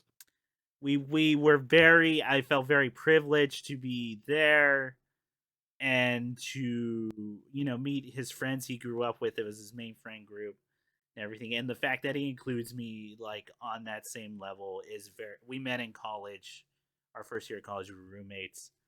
The fact that he views me on that level is like, I don't think I still understand the full weight of that, but fuck, it's important. It's like, it means a lot to me now. And we were there for the wedding. We were there for the bachelor party, which was bachelor party, but it was like kind of just all this stuff we did. We went go-karting. I'd never been go-karting. I am too big for go-karts in that I am too tall. Nick didn't even bother. He looked at it and went, yeah, I'm not doing that. And then I came out of the first race and I went, yeah, Nick, you were right. I'm not doing the second. That was too big for that. Too tall for that shit. But that was fun. I mean, we did like a LARP. Me and Nick goofed around, and then my friend thought it was actually funny, so that was good. That was the point of it. And then the barbecue was it was just a nice day, and the wedding was nice. We drove over there. His very lovely wife. It was first time meeting her. And it was a great wedding. The second wedding was up in like NorCal. It's very funny. another friend I met first year of college, and it turns out as soon as I get there, I'm the best man, and I didn't know that. Shit. So automatically I go into, all right, best man mode. Let's do it. Let's. Yeah. I'm gonna try to make sure he needs whatever he needs. I'm there. Like I go try to figure it out. Did my best man duties. I won't go too much details, but I had a lovely time. Nice. Most of the wedding, I'm like, all right, what do you need, man? What do you need me to do? I got this. And then when it got to the part where he's like, all right, I think everything's good. Got hammered, met some really cool people, talked. Had a great time. I want to shout out to Devil's Canyon Brewing, which was part of the wedding. I won't say much. One, the owner, Devil's Canyon Brewing, that dude rules. He was part of the first wave of like craft brewers in SoCal, if you know your history, or like in California in general, like back in the 80s, doing stuff, and he makes killer brews. Real nice dude, real awesome dude. Like we made some stuff work for the wedding. And I like that's another one, man. I felt so honored to be included as the best man. Like while a bunch of people were there for the reception, I got to be part of the very niche group, the very small group that was just family and the bridesmaids and best mans that were in the ceremony. That was awesome. Truly an honor. But they were number 3, so let's find out. Yo, Frankenstein though. Oh, dude, this is so fucked up because you guys know what's coming up on this list, and like, yep. Okay. All right, Ian, what's your number 3, man? Yeah. What's your 3? For real, I love you guys. I don't want to use names of my 2 friends who got married this year. I fucking love you guys, and I'm shouting you out. And I forgive you. I feel truly honorable, truly honored to have been part of that. That's crazy life shit. Like, yeah. The fact that I have it higher is so funny. Yeah. God, I'm so old. Ian, go ahead. What's your number 3, man? All right. So I'm realizing the top is did I do this right? But whatever. This is my list, man. I didn't apparently. Is yours? You do, yeah. Number 3 was me being the best man. I'm thinking. I only say that theoretically, my 3 should maybe be 1, but just to say, I didn't put it at 1 because it's not fun at all. But I think it's good. It's like a good piece of work. So I'm just gonna give y'all 3 quick, pithy little pokes at my top book for 2025. Yes. One day, everyone will have always been against this, by an author, Omar El Akkad. He's an Egyptian writer. It's such a phenomenal book. It's his first work of nonfiction. I don't want to talk too much about the book, truthfully. It's a short read. I finished it in like 2 days.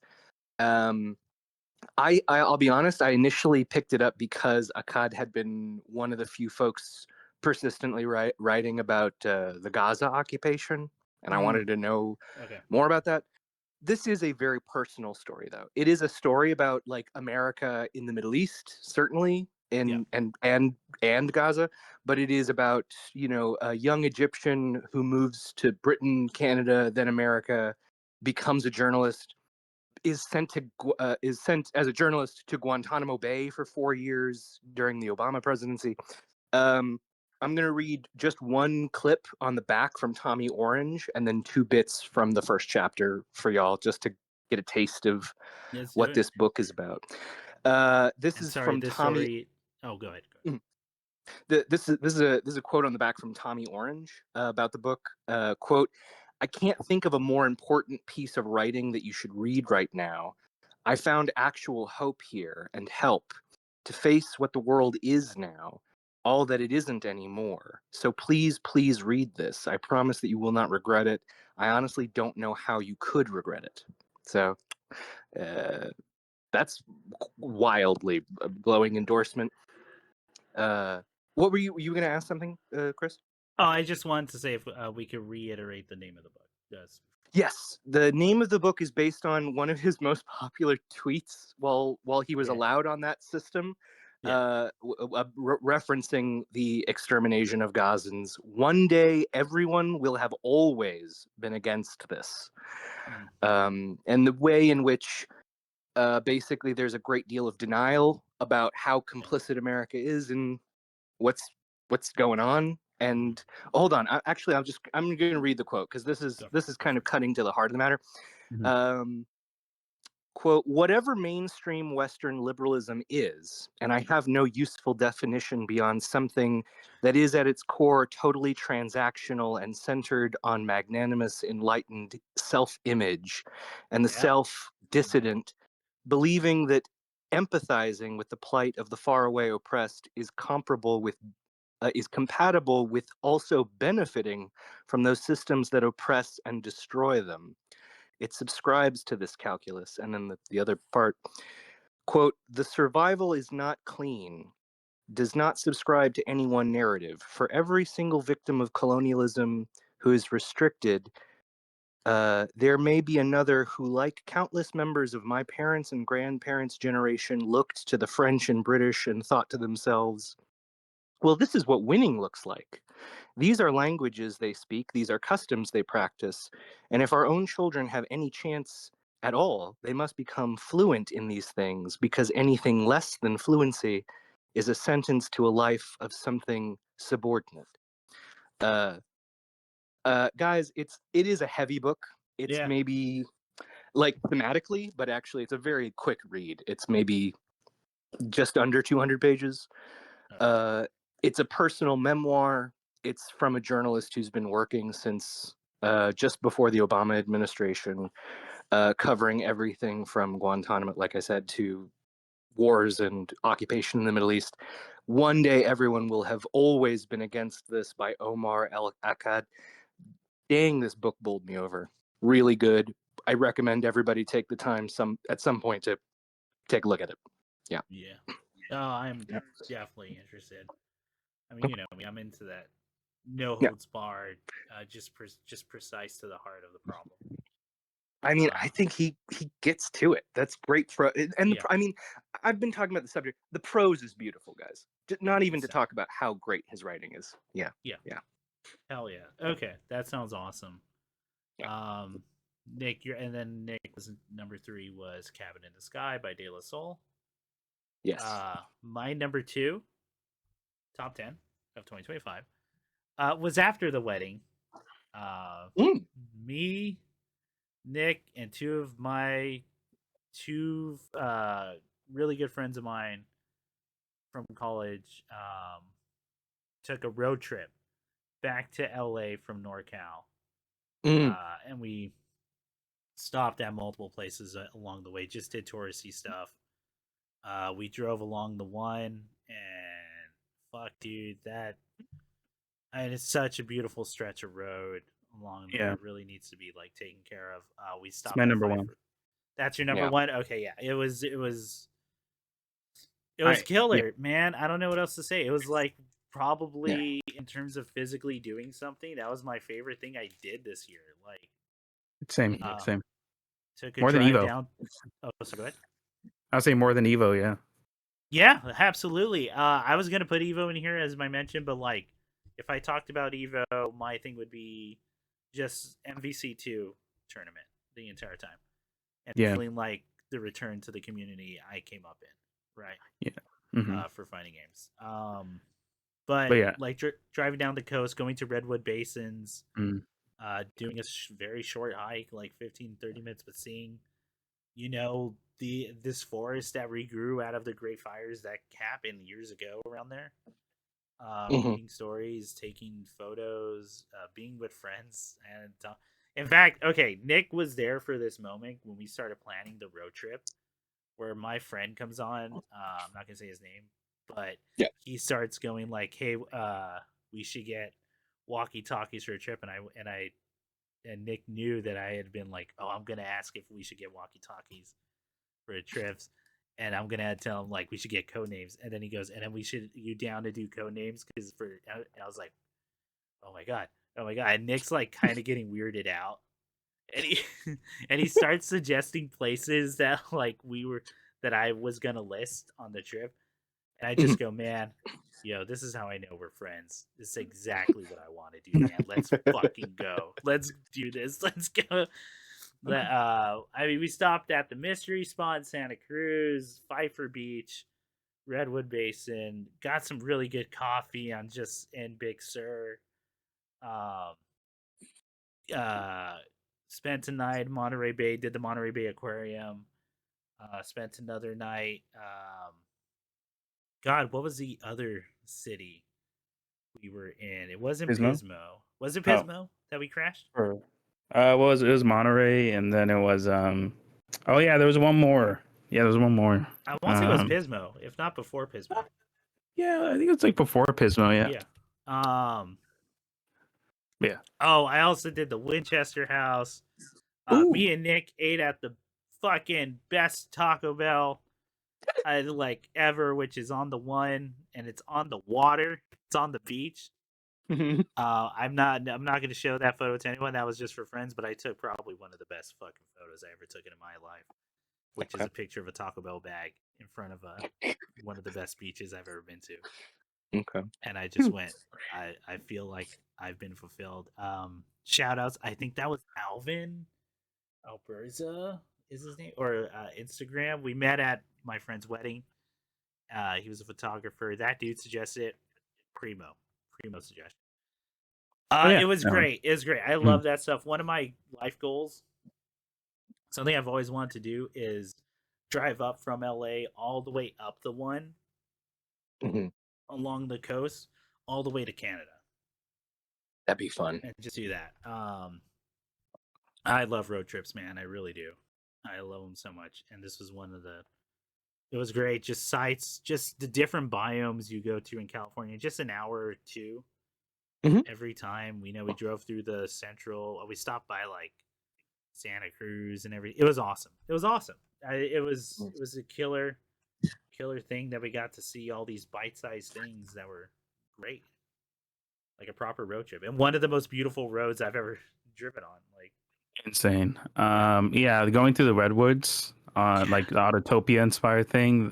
Driving that, I gotta tell you, maybe one of my best accomplishments in life. It truly was. That was harrowing.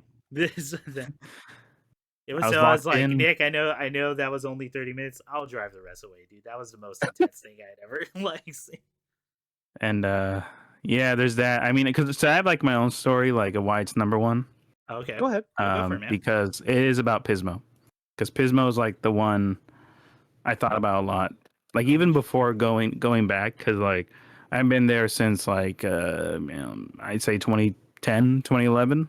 Yeah, to my memory. Yeah. But the difference was that we were in a part of Pismo I never been to before because I was a kid, right? We were kids. And what was so crazy was like looking back was, I feel like it'll just be a theme for this year because it's like the side that we were on when we were kids was these giant dunes, like these giant sand dunes and stuff. Yeah. I remember like back then, I was always offered to go riding or like on a buggy or driving on the dunes, but I was so scared because like it was so big and like my first time seeing dunes like this, I didn't know what to make of it. Yeah, this little kid, and it's crazy. Like when I went on the pier for the first time, Chris and I went on the pier, and it was insane. Like I thought it was beautiful. Like we cashed it on like a perfect day too, like of its setting and stuff. Oh yeah. Wasn't too many people on it either. Yeah. Nice. And the wind strong. Like, it was kind of perfect. And I remember like when we got to the edge of it, it was like, and there's people fishing and stuff. I just remember looking over, and on the right side is those dunes. Yeah. And those dunes are so small. Yeah, they look so small. And back then, I would thought they were the scariest thing in the world. And then I'm on a side, I'm on a pier. I'm on a place where I'm of our own volition, like our own, and those dunes are just the smallest things. Yeah. So I think like that was kind of like my takeaway. I think. Oh, that's cool. That whole thing, in terms of like a theme and how to process this year. But yeah, it was really cool. That was like one of my favorite spots. The Italian was cool too. I liked it. Yeah, it was really good. The Italian spot we stopped at. We were so fucking hungry by that point. Like, no, it was awesome. It was awesome. Ian, what is your number 2 for 2025? Yeah, what you got? It's the last fight of the night, and we can have it next time. Do it. We will have Is it him? Is it? It's not him. Sleepless in Seattle. John Tucker Must Die. Yeah. I put the movie I went to the cinema 3 times to watch. I actually went out to go see it. Some pretentious piece of shit. I know it. It was Sinners. I watched Sinners 3 times. Okay. I really, don't blame you. I don't blame you. Like, I don't blame you. Yeah. it's a phenomenal movie. It's just one of those things that, like, I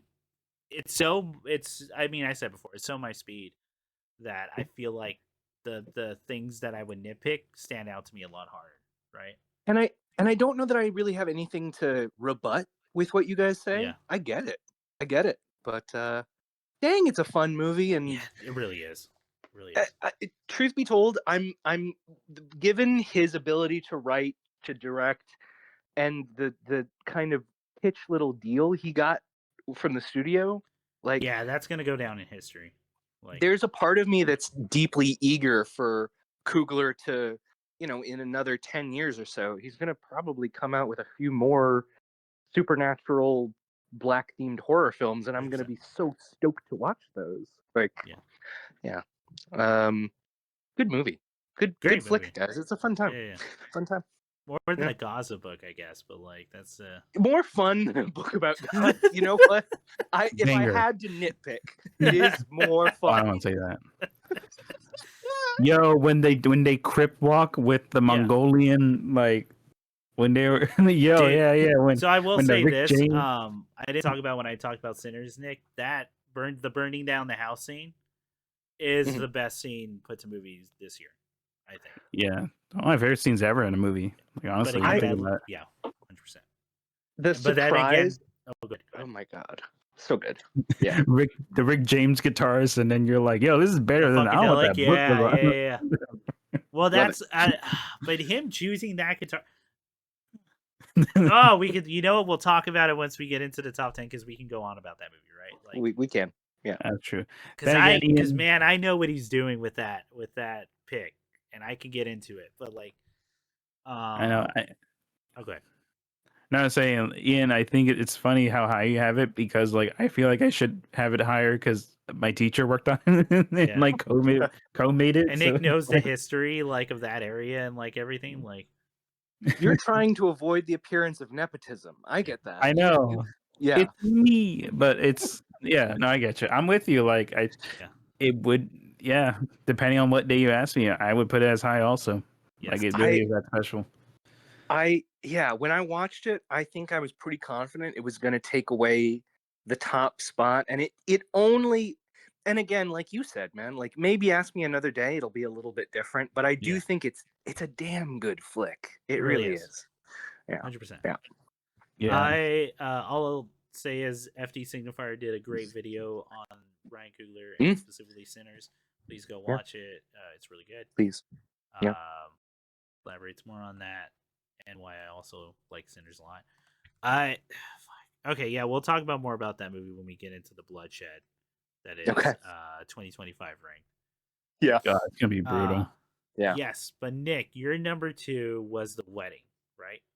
Yes. Yep. Cool. Anything more you wanted to add to that before we move on to our number 1s? I forgive you. Got it.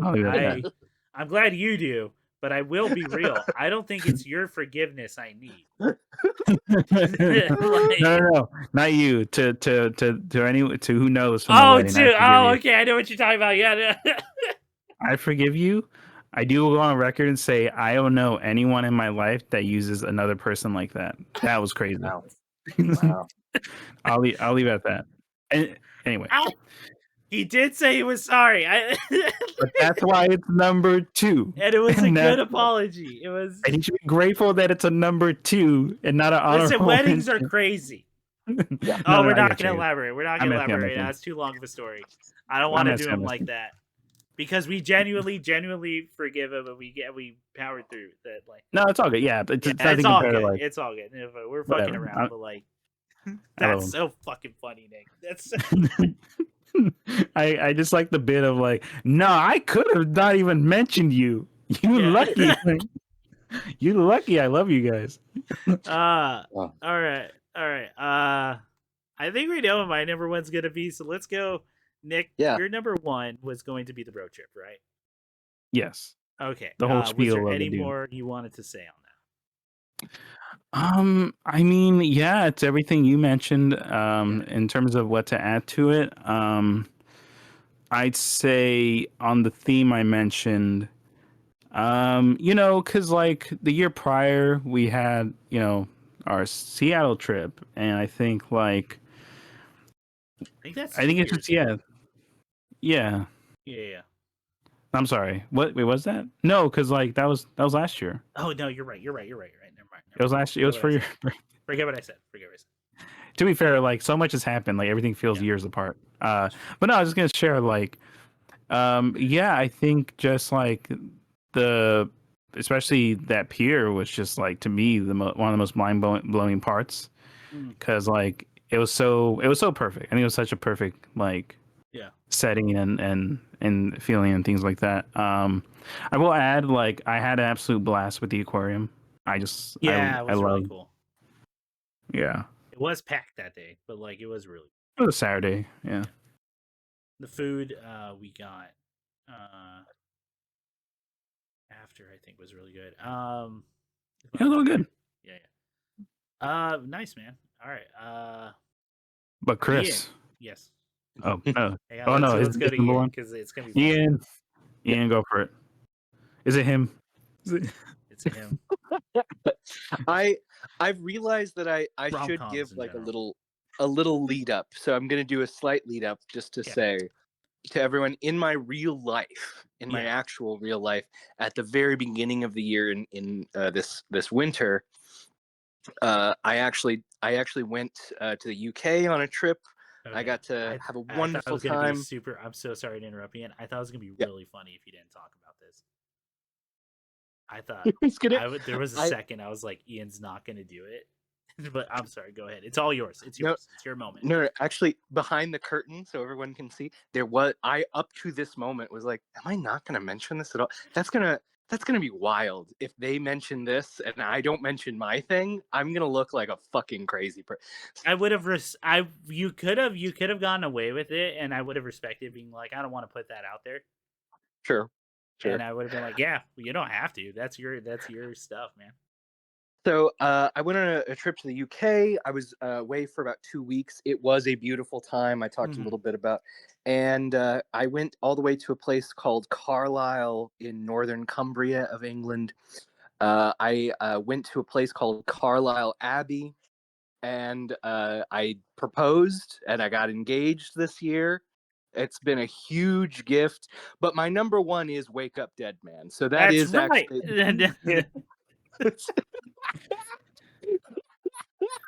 So I found the through line of church. Yeah. There it is. I haven't seen it yet.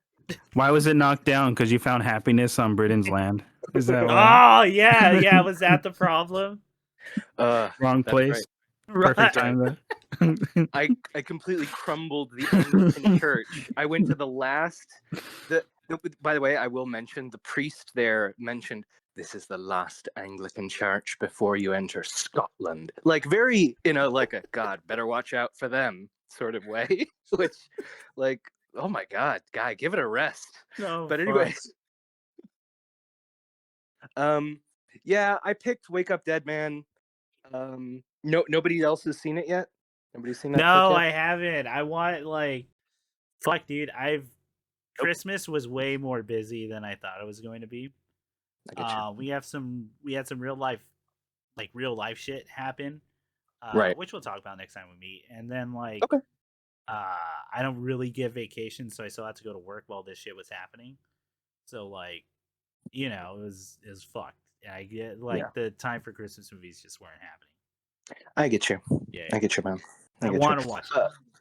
I won't spoil nothing. I'll just talk about it a little bit thematically, just because this is where I was building up. It is a movie that I'll say Rian Johnson tries something different every time. This is different from the first two. in that we're not really dealing with the absurdly rich anymore. So Mm-hmm. the cast of characters are a little more grounded. Okay. The story itself is a little more grounded, a little more. It's a little less funny, just on the grounds that none of these people are deranged billionaires. They're just, Oh no, they're real people. They're real people who are dealing with real struggles that are very grounded and very real, and their faith being the only thing that's getting them through this dark time also feels very real. So Ryan talked at length. This is a movie I think we could do a whole episode about. Ryan talked at length about growing up Catholic and I didn't. Okay. being really at odds with the current state of Christianity. And so the movie is through Catholicism, like, what the fuck is what is an American Christian? What is that identity now? And I want to say that it grows on themes that you see in some of my other picks, like Superman, like Mickey 17. There is ultimately a hopefulness in the good nature of humanity prevailing over our less, our worst devils in character. But it's still funny. It's still a very kinetic paced movie. It's got lots of biblical like that's the other thing I thought you specifically, Chris, would get out. Like, there's a lot there for people like you and me to get out of this flick. I was about to say, like, so this is gonna hit me, isn't it? Like, this is it's gonna devastate. Yeah, it's yeah. I was just thinking about this the other day about just how it doesn't leave you. No. I got an example. And it's gonna be a weird pool, but I think it's gonna make total sense for anyone who feels it. So the ending to Red State by Kevin Smith involves a character putting on speakers trumpets to make it seem like it's the trumpets of Gabriel calling in the apocalypse. Yes. And for a lot of people, it's a very funny gag, but for the villains, it's like they get down on their knees and it's happening and it's breaking, right? And it's a good thing. I don't. If maybe, and I've heard this from other people too. I think Wooly mentioned it on Wooly versus or Castle Super Beast. If you grew up super religious and like in a religious thing, there's this thing I'm starting to realize, especially as I'm older, or like I think I've always realized it, but I never internalized until I really got old because I went, "Oh, it doesn't leave," which is there's this idea in the back of your head. But what if you're wrong? What if it is real? Especially if you got out of a religious thing. And that's why I think the ending to Red State works so well for that moment, because it doesn't leave, no matter how far you go. No. So what I'm asking, Ian, is how much of that is going to play into the movie, right? Like, I want to. So I'll give you a I'm scene gonna have to from go the movie. like sleep it off or something. I want to give you a scene from the movie to kind of give you more of what the ethos of it is. I mean, I'm gonna watch it. Yeah, I know. We, for the better part of this flick, are following a young priest who is an ex-boxer who is kind of turned to the church because he was in a bad place. Got it. Played by Josh O'Connor. Sorry, you've gotten kind of far from your mic. Oh, sorry. Who's played by Josh O'Connor is this young priest. And this is the protagonist we follow for most of Wake Up Dead Man. And he is like the platonic ideal of, I guess, a priest. He is like a soft-spoken man who believes in being as inclusive as possible.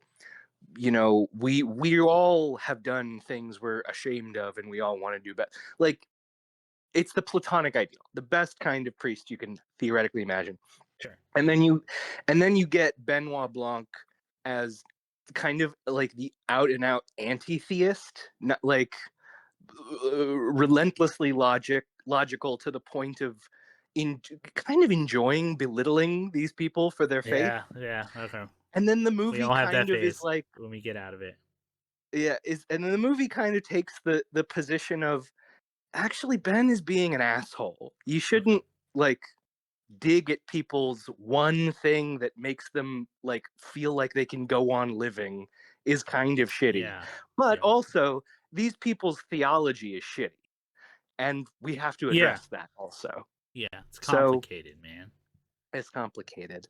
We're all looking for reasons why to keep going, right? Like, Exactly so. Exactly so. There's so many funny. I mean, there's many funny lines in this flick. Josh Brolin is just the most cretinous, lecherous Monsignor I've seen put. One of the least likable human beings put to film. It's worthwhile. It's a great watch. Glenn Close plays Martha, the old lady who basically runs everything at the church. She's phenomenal. Yeah, just so many. I mean, these things are always star-studded, but this one I like just for the sake of, it's still everything you want from a Benoit Blanc story, but he's toned it down and grounded it a lot. And it's like, no. These are all real people with real motivations that you could very much see in your day-to-day life. And I'd love a whole episode to get to talk about what this flick is saying about America, Christianity, American Christianity, et cetera, et cetera. There's lots there. okay. But that's my number one, guys. Nice. It was a movie. It wasn't getting engaged. It wasn't. Yeah, Can that I movie ask was it- cool, huh? It was I know this may be inappropriate. It is inappropriate to ask on a. Do it. No, go ahead. Ian, if you ask, maybe because I've been through this now twice. Sure. Yeah. If I am given the great honor of being asked to be best man, because this has happened to me twice now, not to gloat or anything, is that could you just give me a heads up? Like, could you just give me time? Like, I would want you to have written something before. I wouldn't give you just like, here's your job. You know, I will say this: my friend who did, when I found out the day of, he did say, "Don't worry, you don't have to give a speech because I know that'd be crazy." Okay. And I went, Okay. "Thank God," Okay. because there's no way I would have been able to make it through that day. That's insane. Yeah. Yeah. That would have been Yeah. nuts. Like, Yeah. Especially how like into the writing process I get. So like, Yes. it's a very emotional journey. But Yeah. which I don't know if it should. Whatever. That's a whole thing I got to work out. But like, just a heads up if it happens. If it happens.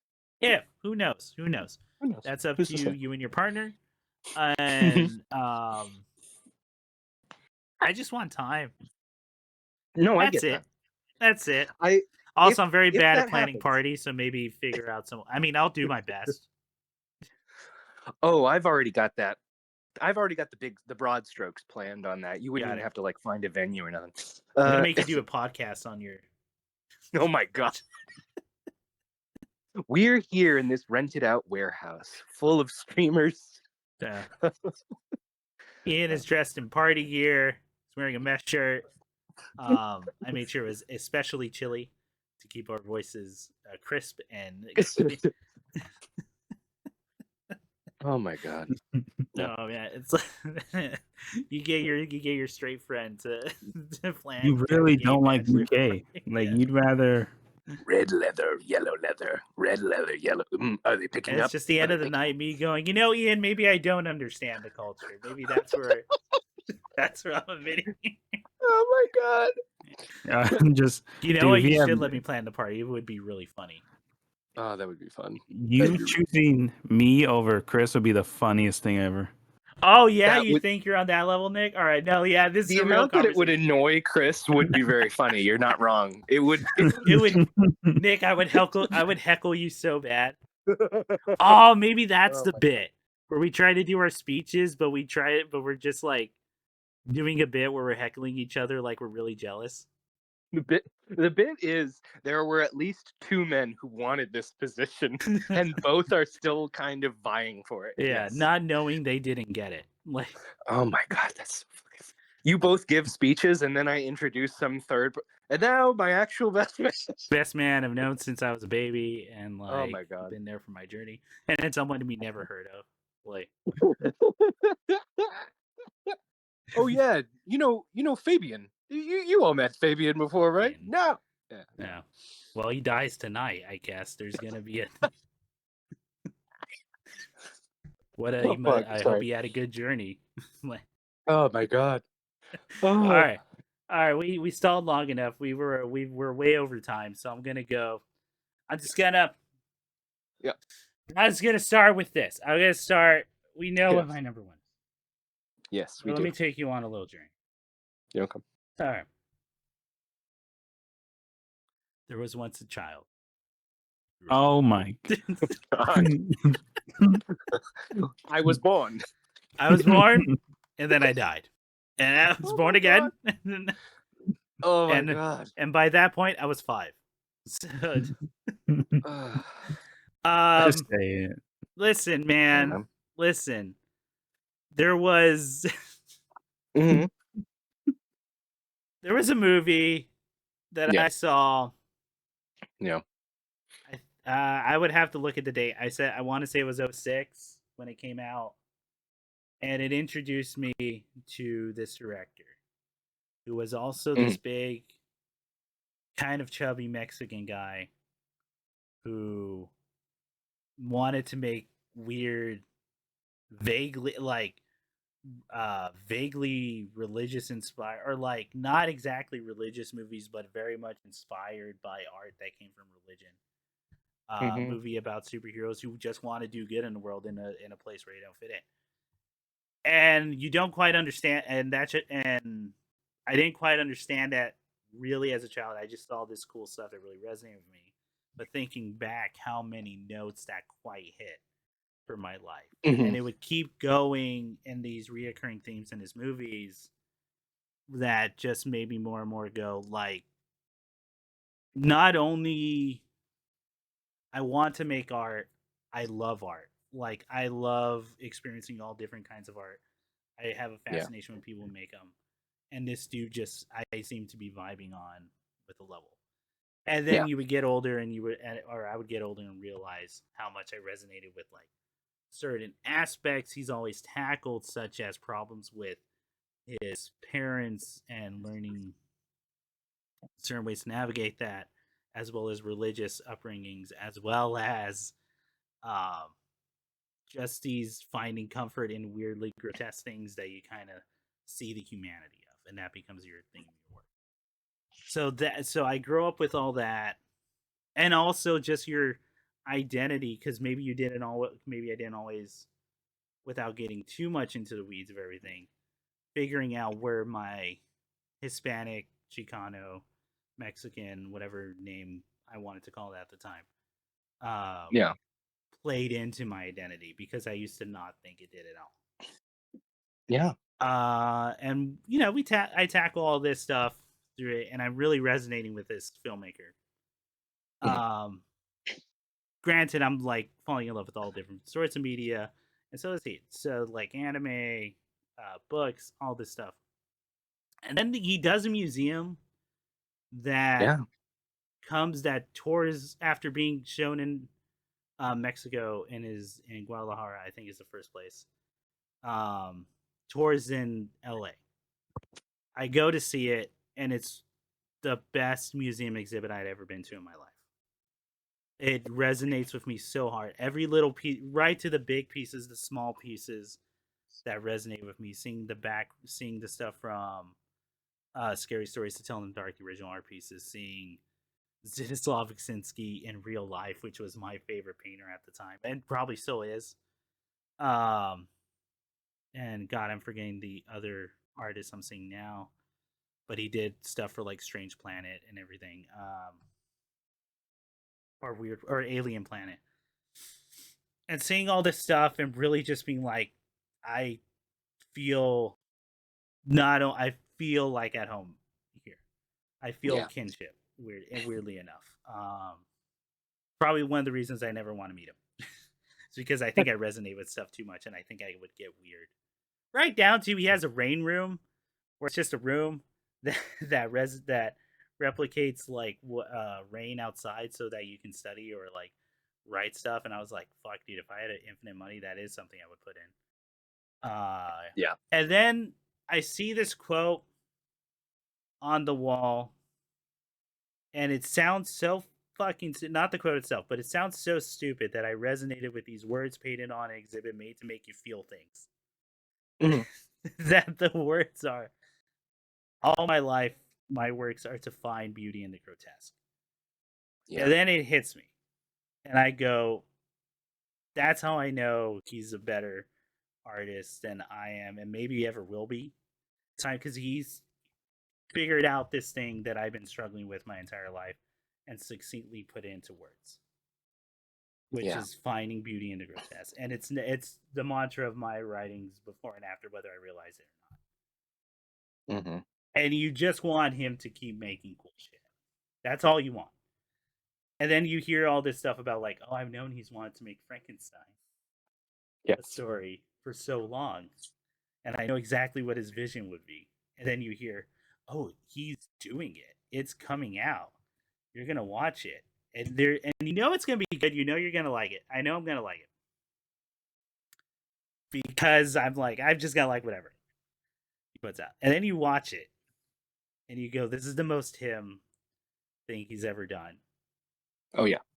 You watch this movie Frankenstein, and it just hits for 2.5 hours. It hits you so hard the first time you watch it that you watch it a second time, and you finally just have an emotional moment at the end because you know this long journey he's been on that you've been on, and it's a scene. It's something you've struggled with your entire life, which is being able to forgive things in your past so you can move on and enjoy life.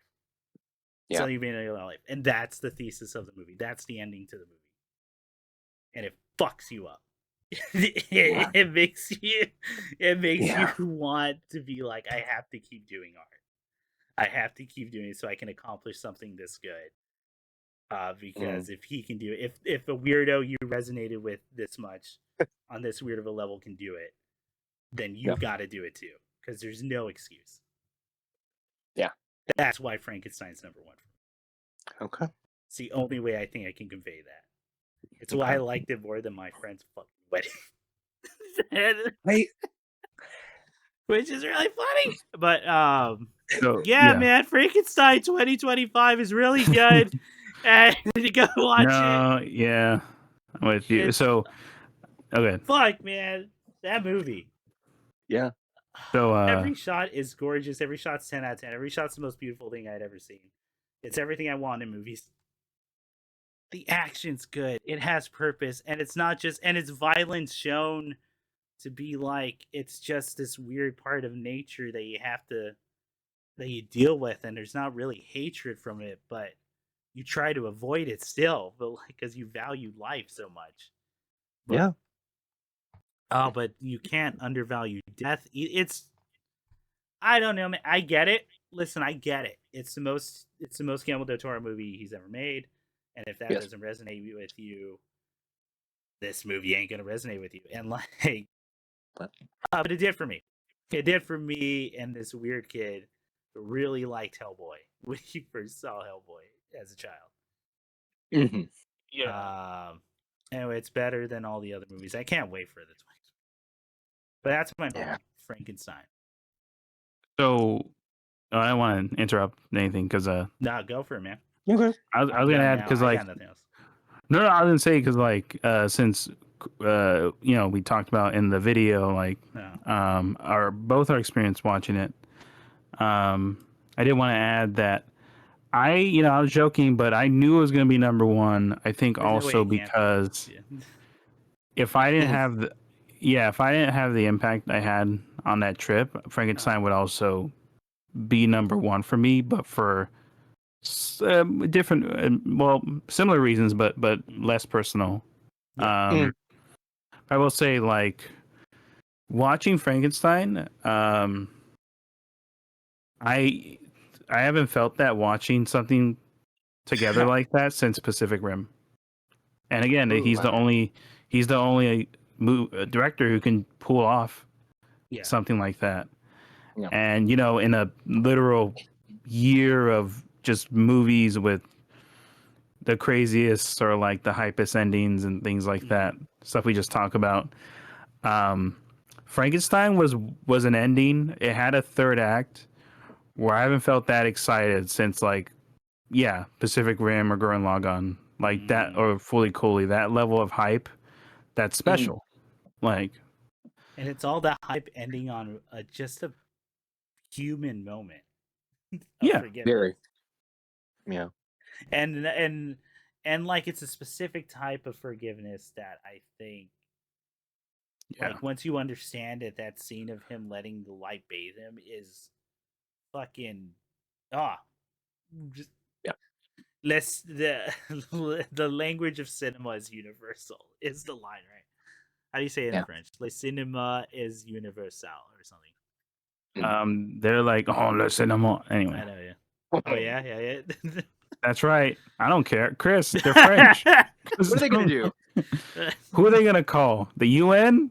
The UN was started because of the shit they were doing. I'm not gonna fucking tell on them. No. I know. But yeah, man, just like I had no chance.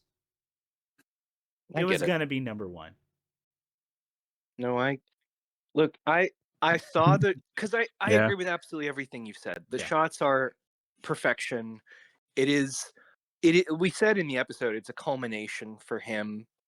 I think it's his thesis statement of his art. Like it's truthfully a film that like off record I'll probably be excited to talk to you about and compare, because we won't get into it here, but like while you were talking about it and I continue to kind of reflect on the themes of Frankenstein, I actually weirdly feel like Del Toro's Frankenstein I would pair watching with Big Fish.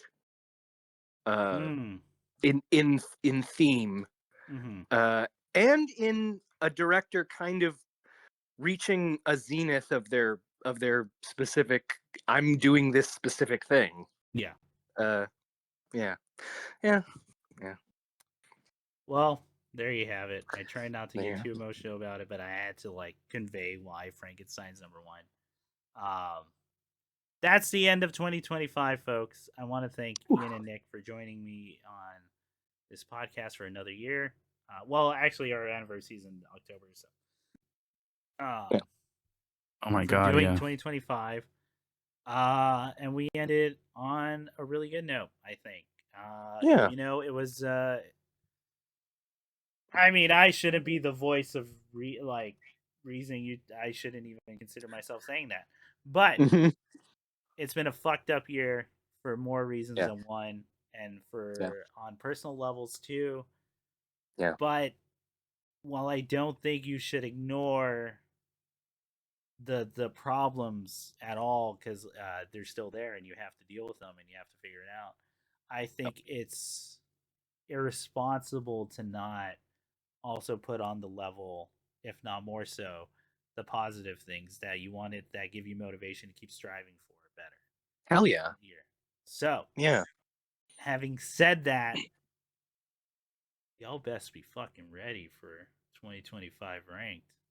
He's gonna the rumble ensue. Oof. Because we all know what I'm fighting for, and that's John Tucker must die, must be better than, must be in the top 5 of 2025. Top 5? Wow. Okay. Yeah, who knows? Who knows what crazy shit I'm cooking up?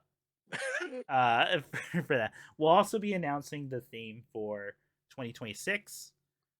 What year we're gonna spin a big wheel? We're gonna let fate choose. I just gotta put it all together. We just know for sure it won't be another year rom-coms, even though in the future we are not adverse to the idea of revisiting the genre. Not at all. Anything else you all want to say before we head out? Guys, this has been a great list. I'm excited to go back and like actually get into all the stuff I haven't listened to or read this year. My God, thank you guys. Thank you. Thank you. It was sick.